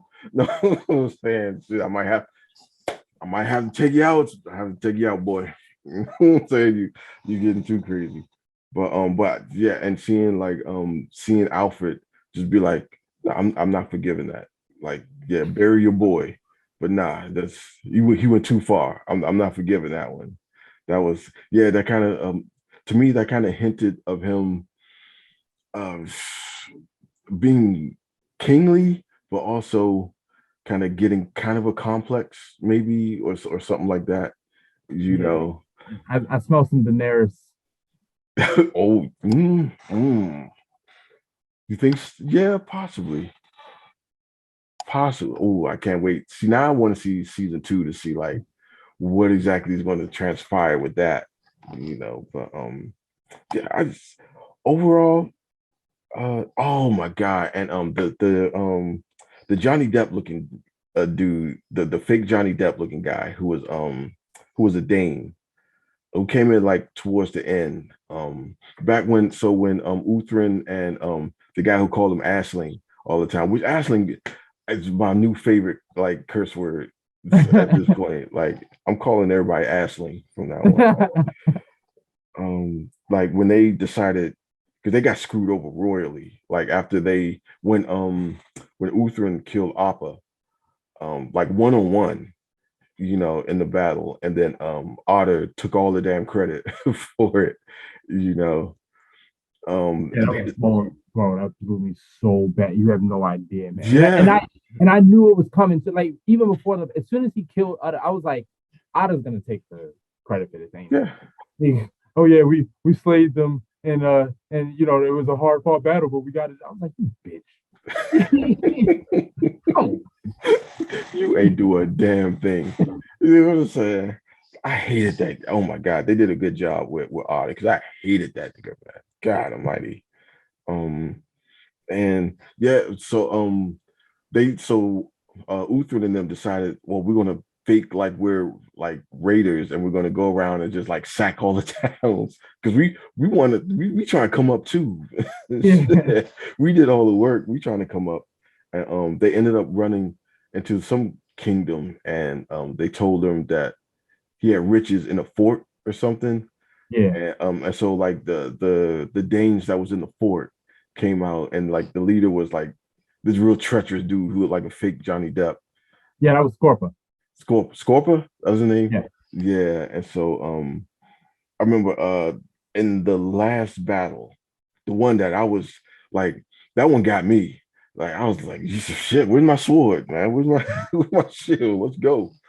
Um, like he was devious, man. Like that dude was devious. He went around to where like the women and children were, it's attacked them and even like beheaded like his His Uther's woman, third, his third wife. the hottest of them, right? Like, oh my god, I was just sitting there like, no, oh, you gotta die, like you gotta die, bro. Oh my god, that got me. Yeah, Yeah, he got that him with got me. fear. That joint was juicy. Like when he like put it in, I was like, oh, that I can hear the gurgle, bro. That's ooh, I was oh like, yeah, god. suffer. I Man, was like, suffer. Ah, when they were lined up though, like they had the shield wall and they were like stabbing through. Like there was one shot where a guy gets it through the mouth, and I was like, yeah, this is dirty, yeah. bro. This, God Almighty. this is rough. Yeah, that was, and even the Ashling dude, like he got it in the throat. Yeah, neck. Yeah. Oh Oh man. my god, dog. It was I hated seeing him. I hated seeing him go too. I hated that. Yeah, Oh, no, no, go ahead. he was a cool dude. That was all I was gonna say. Yeah, nah, he was cool. I will when Alfred was another dick move by Alfred, which is why I didn't like him. Like in like the majority of the show, I did not like him. Like for some reason, the church folk decided to just lie on Uthran, Yeah. you know, because he's coming into town and he's just not thinking nothing of it. He's just stopping there real quick because he's just gonna rest and eat, I guess, and just head on out with his third wife, out into the town. And so he's just skimming in there, and the father, I don't why didn't the father tell him just turn around, dude, just go, turn around and leave quickly, like and just don't come back because there's some foul shit going on. Because and this is probably one of Bianca's weaknesses. He believes too much in the process. Like I don't think he recognizes that these people are not always reasonable. Like no, please, look, just beg, please, just like Right? Uhtred is not Yeah. the begging type. You know what I mean? Like Right. no, he's not gonna beg, and this nigga Alfred is not gonna listen to reason because they're coming in here that like they're lying, bro. They are like, dude. Does this little rat weasel bitch looking nigga Otta look like he could take out other? Come on, bro. You really believe that shit? You really believe that? And Bianca like is naive enough to think. that that's gonna work. Like that cooler heads will prevail, as if they ever have. Like, come Nah, on. nah. It's all about like deception, and that's why I like I kind of like them shooting it straight with the Christianity too, because this is supposed to be like over what 500,000 years ago. And ain't shit changed really. You know what I mean? It's still pretty much the same shit going on, like within like the church and seats of power, you know. And yeah, and just having them just bold faced lying on him, just basically to get him out the way, because because Otto wants his wife, his second wife. You know, he wants his wife basically, and so and his land. He wouldn't mind taking his land too. So like, oh, how do I get Uthran completely out the way? You What know you what I mean? fighting for, bitch ass nigga? Like, So he made both of them like fight to the death. You know, and but even though like Alfred is trying to give Uthran a little bit of a benefit of the doubt. He's trying to give him a little bit of a chance because he can honestly like say, okay, hang him, be done with it. But he don't. I think he likes him. He don't. It's not just like he doesn't want to lose like two of his best warriors. It's just that he kind of likes him too, you know. And so he's trying to hang with him. He's trying to give him the benefit of the doubt. You know what I mean? But yeah, yeah, and that's I guess you can't put it all on Alfred either, because there were times when Uhtred definitely like when he stormed into the church, pulled the sword and everything. It's like, all right, listen, I feel you. I'm on your side because they right. are on some bullshit right now. But dog, you essentially pulled out a gun in the president's face. You can't do that, bro. You can't. And Bianca was like, yo, Uhtred, please calm down. Talk to him after mass, please. Let him finish his prayer. Nah, fuck that. Bring that nigga out here. You're like, yo, come on, bro. Calm down, bro. Please. You want to Yeah, try to hear it. he is the poster child for when keeping it real goes wrong. You Yeah, keep it too real. Like, you're digging your own grave here, bro. right, you know what I mean? And I kind of also like how maybe I'm looking too deep into it. Like, but just being I've had an adversarial season or time with Christianity too, where it's just I ain't trying to hear it. I'm gonna do it my way. I don't care about this, like, pray and wait and let it happen. Nah, I'm gonna do it my way. I'm gonna do it now. And yeah, it never works out. You just all you do is you jack your life up. That's all you end up doing. So I know from firsthand experience, like, yeah, don't stop. Stop, please. Um, but yeah, that was my main thing with the show is I don't like the Christianity angle. I don't know if I'm just reading too deep into it or if they just it's just lazy writing or what. Like, but I kind of can see the threads that they're laying in this, or I don't know because I could see like Uthran, his adversarial nature with the church, with God, it makes his life so much harder. You know what I mean? Like What? he loses everything by the end of the season. He loses and that's why I was like, man, Hood, you ain't right for this, man. When his third wife died, I was just like, man, they right, man. They right, man. Yeah, come on, man. Man up, bro. You got man up. Oh, so that's what you. I thought you were suggesting that I put you on to some shit you just didn't enjoy. I said, okay. That one got me. It got me at the end, like when he beheaded. It's like, what's her name? Oh, like, man, that wasn't called for, man. He was fine. He was gonna win. He was finally gonna settle down. You know what I'm saying? She was a good person, a good chick. And, it's man, that was uncalled for, man. I felt all of that. So I got a question. I don't know if you're gonna finish the show, if we're gonna stick with this, but do you think it's gonna end with Uhtred's conversion? Do you think he's gonna one day come to embrace the church? I don't know. I don't know because I guess it might. Of course, it could in 4 seasons possibly, but seeing what's his name convert at the end.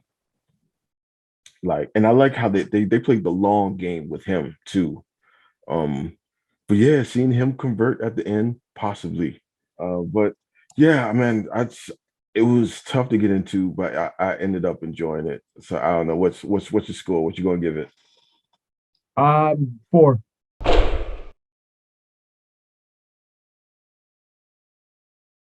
A four. I'm right there with you. I'm giving it a four.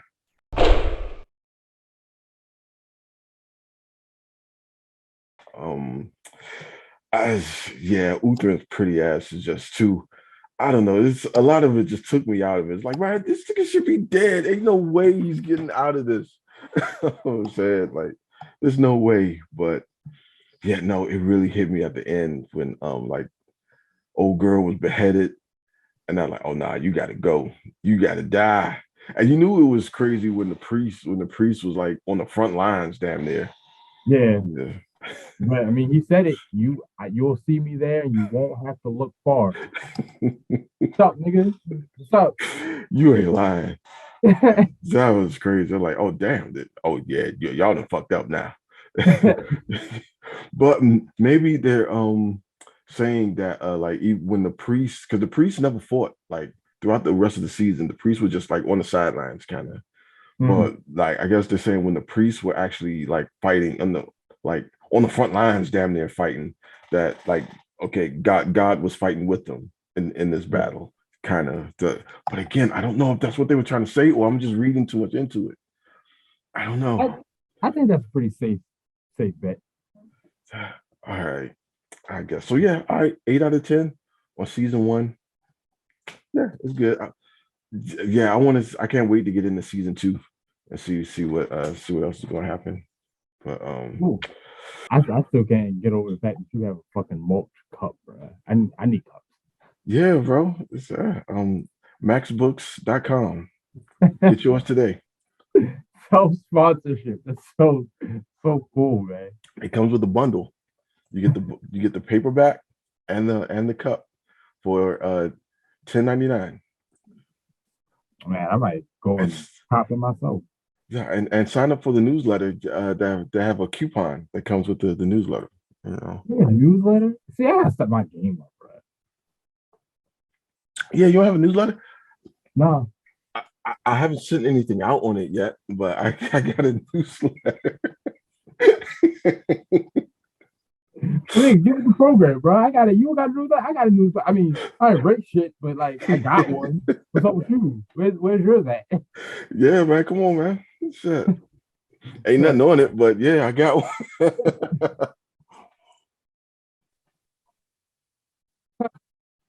All right. Batman. Matt The Reeves Batman. The Batman. Yes. Uh starring oh my god, what's his face? Robert Pattinson. Rob Pattinson and Zoe Kravitz as Catwoman. It is PG-13, right? Yep. And this is one of the darkest Batmans, like literally one of the darkest Batman. The movie screen was so dark. Yeah. Like that was crazy. I don't know why it was so damn dark, but maybe that's how they want to show it, to match the tone or whatever. Can't say I was a fan of the shading. I can't say I was a fan. Nah, no, not really. Nah, I kind of feel like I can't wait for it to come out on Blu-ray so I could like actually see it, kind of. But yeah, so this movie was long though. This is pretty long. Yeah, Like, it was scratched in 3 hours. And yeah, probably like 4 minutes shy. Which at that point you're an asshole for that. Just make it 3 hours. right. I remember The Dark Knight when I went to see that in the movies. That movie was kind of long too. But I remember specifically saying, God, I could go for another hour. Like I didn't quite feel that way in this one, but it was really good. It was pretty cool. I like my Batman unhinged a bit. To me that's kind of like the only way you could play him. And Rob Pattinson did a pretty good job in this one. Like I didn't have any objections. I didn't think he wouldn't be like a good Batman. My only my only issue with it is he's kind of young. you know, he's kind of young for Bruce Wayne almost, you know.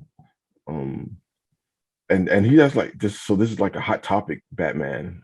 Yeah. I think you were saying that this is like a hot topic Batman. He had the bangs and he had the eye makeup on, Yeah. and he's all angsty. You know what I'm saying? But yeah, I have issues with it. I will say the high marks is the Batmobile. Um, and the fight choreography was dope. And the Riddler. This is a dope and dark ass Riddler. I didn't know the Riddler could get this evil. you know, like the Riddler typically is just kind of a joke character. I know in the Arkham games, they kind of like made him a bit more dangerous and a bit more sinister in the Arkham games, but damn, I don't even think the comic books have Riddler like this damn evil like that. Um, but yeah, I thoroughly enjoyed it. Um, yeah, but I'm gonna let you do it because I before I get into like my issues with it, I'm just gonna let you take it away. Okay, word.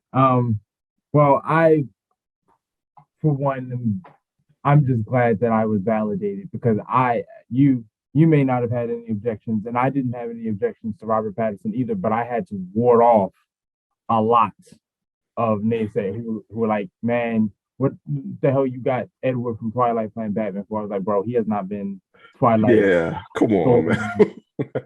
and I kept telling, I was like, dog, trust me, it's gonna work out, man. And that first trailer dropped, and the who are you? And he beats the thug up. He's like, I'm Yeah, Kenshi. It's like, my nigga, yeah, that's what more do you want? And he's gonna kill it. Now that being, I agree with you. He was channeling his inner emo, and I wasn't rocking with that. Now I don't know if you've seen Tenet because he's also in that. no, I haven't seen that yet. No. That's your assignment this week. Okay. He he's in that, and apart from his accent that he plays in the movie, he that could have been Bruce Wayne in that movie. Oh, And I word. kept thinking Okay. about I kept thinking about that the whole movie. I'm like, he can play older than he is appearing to be in this, but like I know this is Mm, early Batman, but like he seems like way too. And the hair was the thing that was doing it for me. That was really throwing it off. Just it's like it's the wrong yeah, like the hairstyle. bangs and like, No, uh, no, you know. Batman can have bro. I I don't have any problem with his acting. I don't have any problem with the costume. I don't have any problem with Batmobile. I don't have any problem with the choreography. All I think it's all cool. I like his voice. That he doesn't sound like he has throat cancer. I approve of all of it, but nothing's gonna make me rock with them bangs, bro. I yeah, That's weird. it was a little too much. It was a little too much. But I do like because he wasn't exactly doing the Christian Bale like growling Batman voice thing, But he was kind of like putting his own kind of thing on it. It wasn't that bad. It wasn't that noticeable either. Um, and man, yeah, he can brood. Like I think in order to like do a good Batman, you got to brood. You got to be brooding. And yeah, he was pretty good, and he was pretty menacing too. Like when he, especially in the subway scene, like early in the movie, like the scene in Mm-hmm. the trailer, like him in the methodical footsteps coming Mm-hmm. out the shadows. I like, okay, yeah, you nailing it. Like, yeah, you killing it on that one. Gotham is Gotham like a mug. It is always dark. It is always raining. Somebody like, always getting mugged. yeah, it is all. Yeah, that is the darkest Gotham since Tim Burton. I want to say it was just perpetual rain, almost perpetual night. you know, and it wasn't that you don't really travel the streets of Gotham that much in here. It was just like the nightclub Mm-hmm. here. Um, the Bat Cave, and then I think that was kind of it, right? Like you go to Arkham, and yeah, there was no real the funeral scene, and that was there is no like traveling the streets of Gotham. It was just you just hear boom, boom, boom, boom. So I kind of miss that. I kind of want to be like in. I want to touch down on like the streets of Arkham and see like just be in the city a little bit. I always enjoy that in all like Batman lore, like in any media. Mhm. And so that was kind of disappointing. No batarangs. No, come on, man.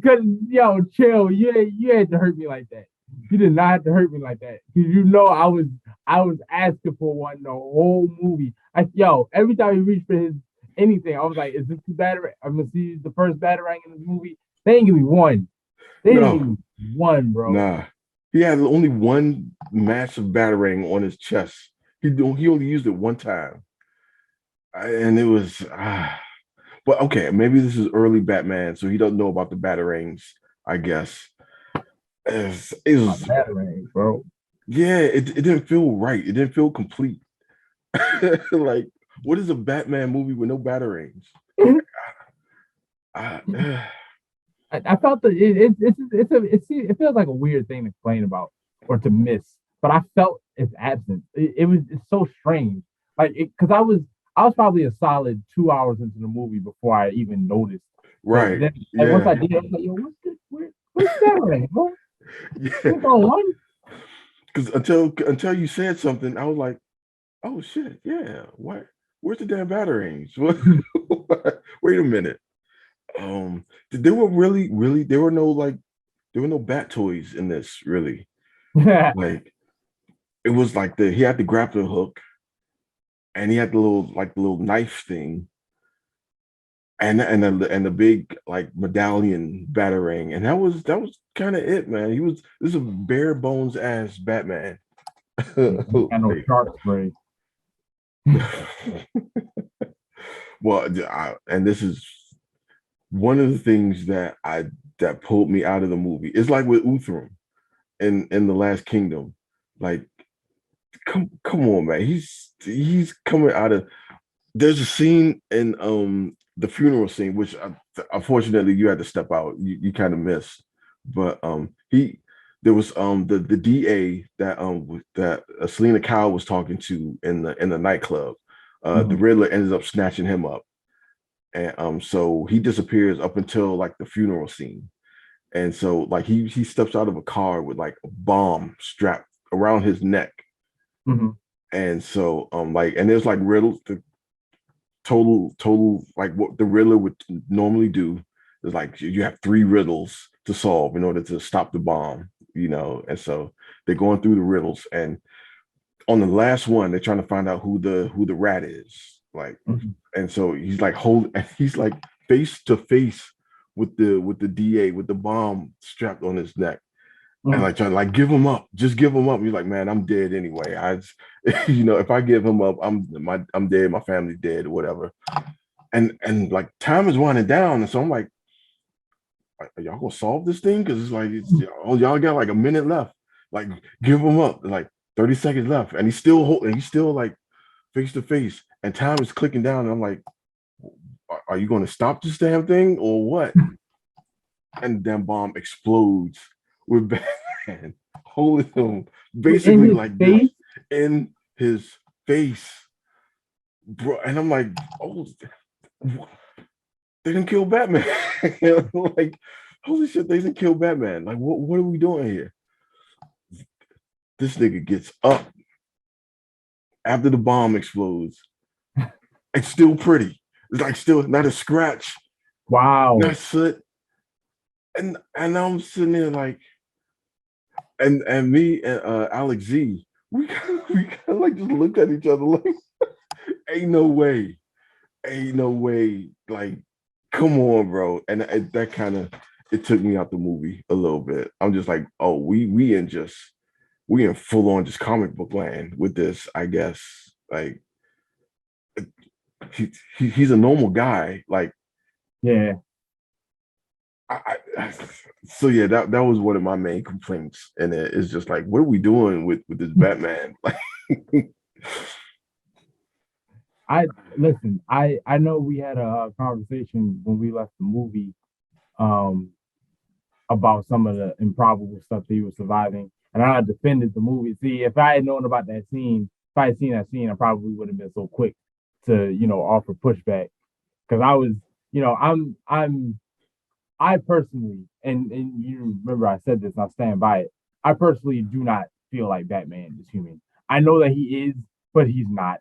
And they don't. They be trying to convince you he is, but then they be having him do all this reckless shit that like no human being can actually do. So I'm like, yo, this guy's a superhero. Let's accept it. no, he can't, But no. Like, if you, the thing is, like, he has trained his body to a point where he can do like actual normal stuff that may appear superhuman, but you can actually attain it. Like, he done worked out like to the point where his body is just like finely tuned. He done mhm, mastered martial arts, mhm, like numerous all of martial them, arts. Right? all of Yeah. them, Right. because that's possible. But keep going.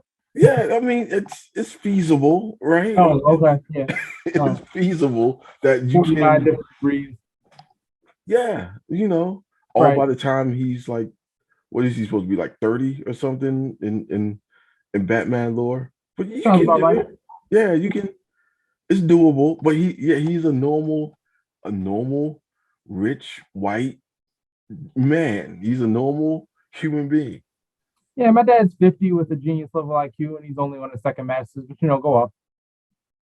I mean, Batman has like at least what 10 of them.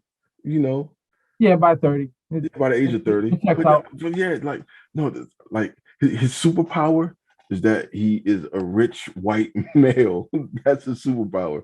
That's what enables him to like work out like that and like master all these like martial arts and like Nah, study for all these doctorates and nah. stuff Well, like yeah, you that. wanna know what his real superpower is? His real superpower is the Batman fans, bro. That's the real superpower because guys like you sit by and watch him do all of this reckless shit, and you go, "Yeah, sounds about right."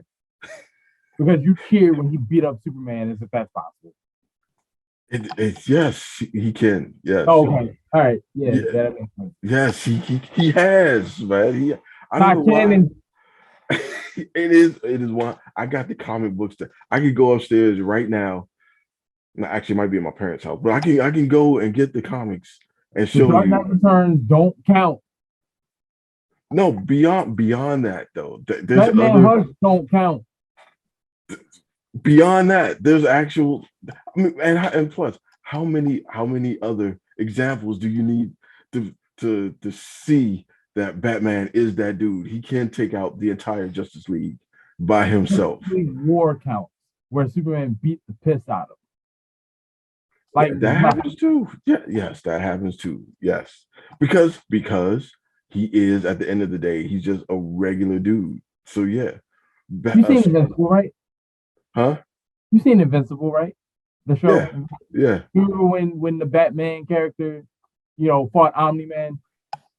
Got There you go. eviscerated. Yeah, There you go. but that wasn't bat. That what? But that wasn't Whatever. Batman. That That was wasn't Batman. Batman. That was Batman. No, that wasn't That was Batman. Batman. No, no, no, no. Batman would have had contingencies in place. Oh my God! Here we go. The mighty prep time. Here we go. All right, whatever. As long as I can study for the test, I'll be good. It's like, all right. So Yeah. if I show up to your house and just say, "Run me one right now," what you gonna do then? What you gonna do then, my nigga? Come on. The Batman has contingencies in place, and he has contingencies for the contingencies. Oh, okay. You Well, know what I'm saying? if that, Yes. I'm gonna run back in time and kill you as a child. What's your contingency plan for that? I know he got something. I'm pretty Oh, sure he got word. Oh, something. he does. Yeah, I'm pretty Oh, sure. Yeah. there's I a don't know chip what it that I is. planted in your brain that activates specifically when you try to attack younger me. Yeah. Oh, you do. Yeah, and it's going to send a secret message to Flash. That's going to that only Flash would know and recognize, and it's going to send the Flash back in time just to stop, Oh, infant. Bruce Wayne from getting murdered as a baby. Like, yeah, he got it covered. He already got it covered. I'm telling Okay, yeah, that makes sense. That you. totally. People, I don't know why people. It's so hard for people to believe, man. But yeah, I got the books. I got I the carry books. a I can planet show you. on my back, but some dude in a bat costume can take me. Yeah, that's sure. I lift 6 quintillion tons with one hand. I beat Goku in a fight, but yeah, Batman can do it.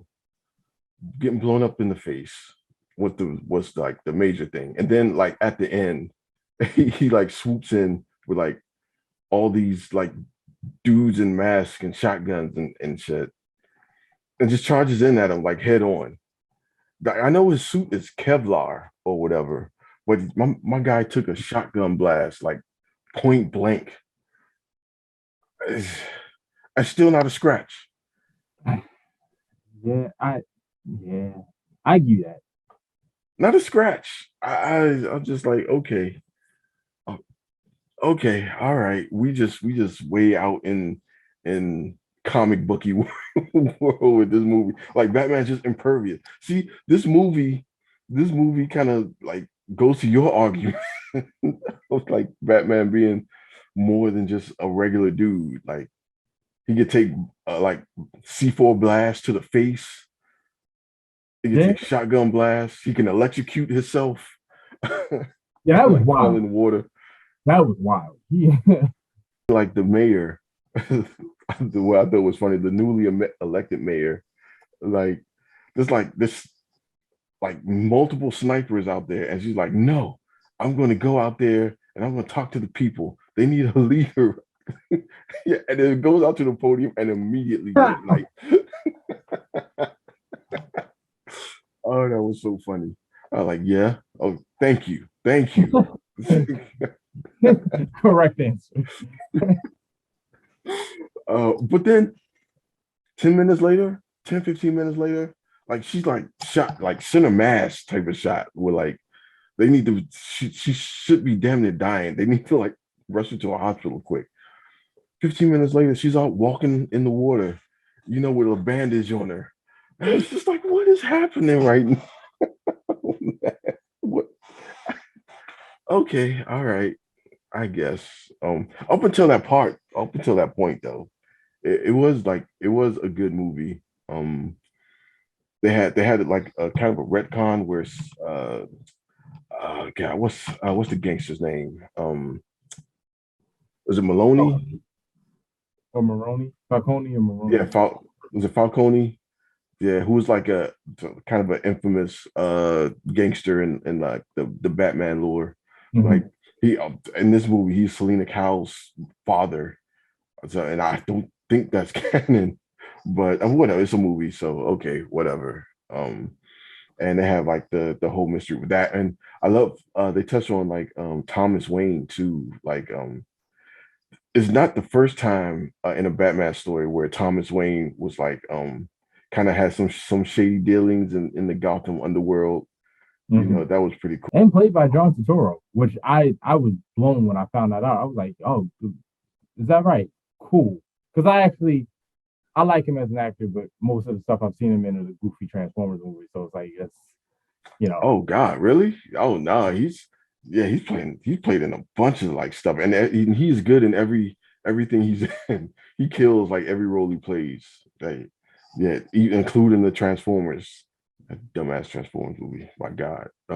Well, I think I know why, because I think that's the first time I read that Falcone went to like the Wayne Manor to get operated on by Bruce's dad.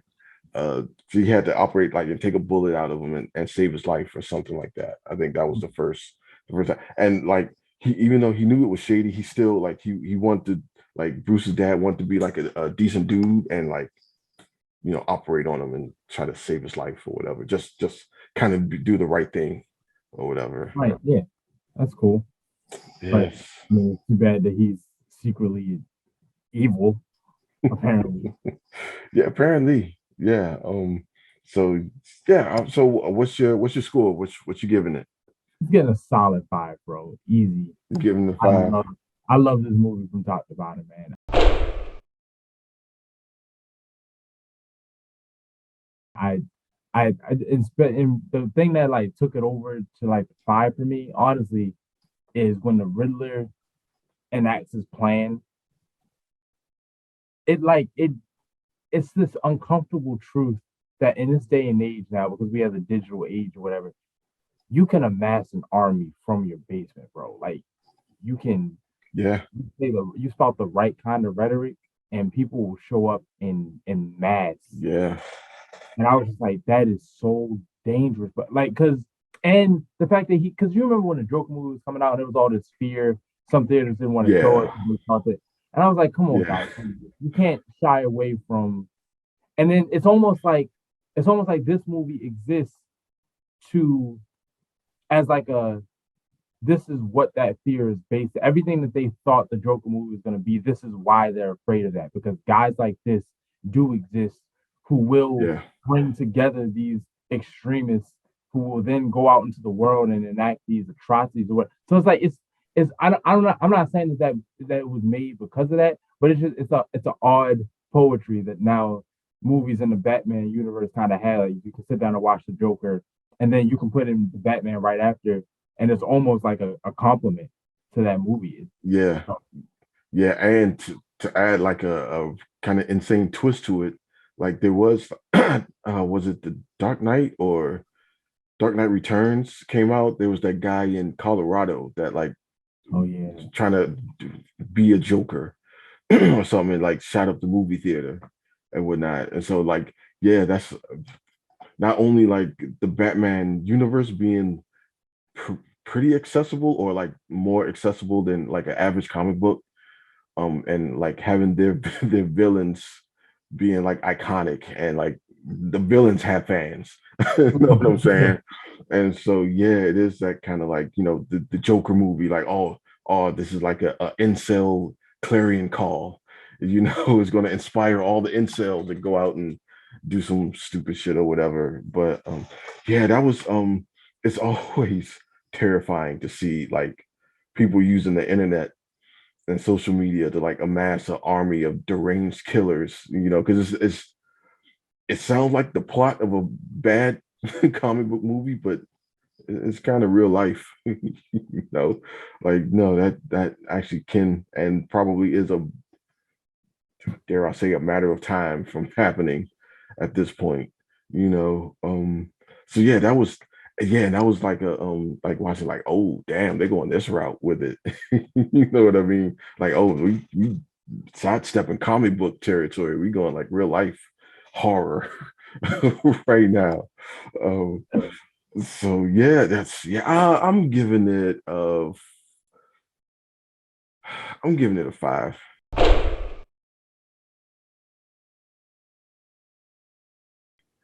10, baby. Yeah, even with all the goofy shit with like Batman being impervious, man, it was like Robert Pattinson is a really good damn like Batman, and I think like the franchise is in good hands now. I can't wait for the next one.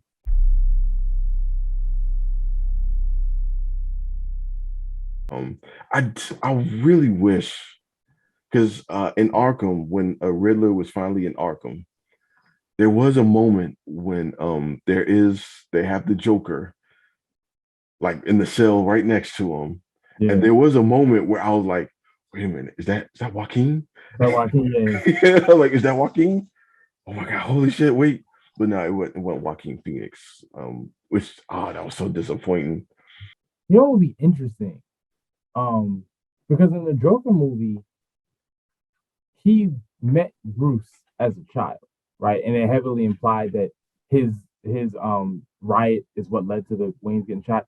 It would be cool if in like a future sequel to this movie, if whoever was in that cell, whoever's portraying this particular Joker, if you got like a flashback of him younger watching that riot on the news, and Mm, maybe he was inspired by because at this point, right.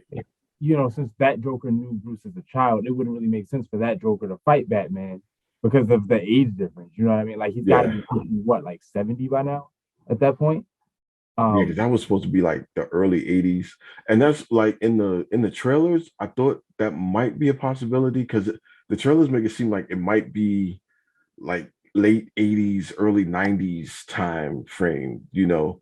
But like no, it's like straight up today time because that they people had smartphones and everything in there. So like, oh well, okay, that's not happening. But yeah, that if for that Joker, that would be like the best way to kind of string those movies along. But I think they're just saying that was just that was a Lucy, that was just a one off, you know. yeah, It was just, you know, so but still a man can dream. yeah. You I know. mean, look, crazier things have happened. We are in that world now. I mean, we got the Spider-Man movie, Doctor Strange, and the Multiverse of Madness coming out. We exist in that world where these kinds of things can happen. It's becoming Mm, more and more commonplace. So, like, I mean, mm. look, a few years ago, if you had told me that Infinity War and Endgame were gonna be like live action, like I would have believed that that would have been like a direct to DVD movie, animated movie or something like that. But if you Right. told me, no, it's gonna be a live action joint, I wouldn't have believed that. But you know, here we are. If you had told me we were gonna see all three Spider-Man on screen, I wouldn't have believed that. Yeah. And here we Yeah. are, bro. It's a reality. All right. Yep. I'm getting tired. I'm rambling. So yep, that was episode 2, A.n.A podcast. Check for us every week for upload at some day. Just, Someday, just check for eventually. us. I am Alex Mack, my man. Alex Hood. We'll catch y'all later on. Peace. I know how to turn it off now.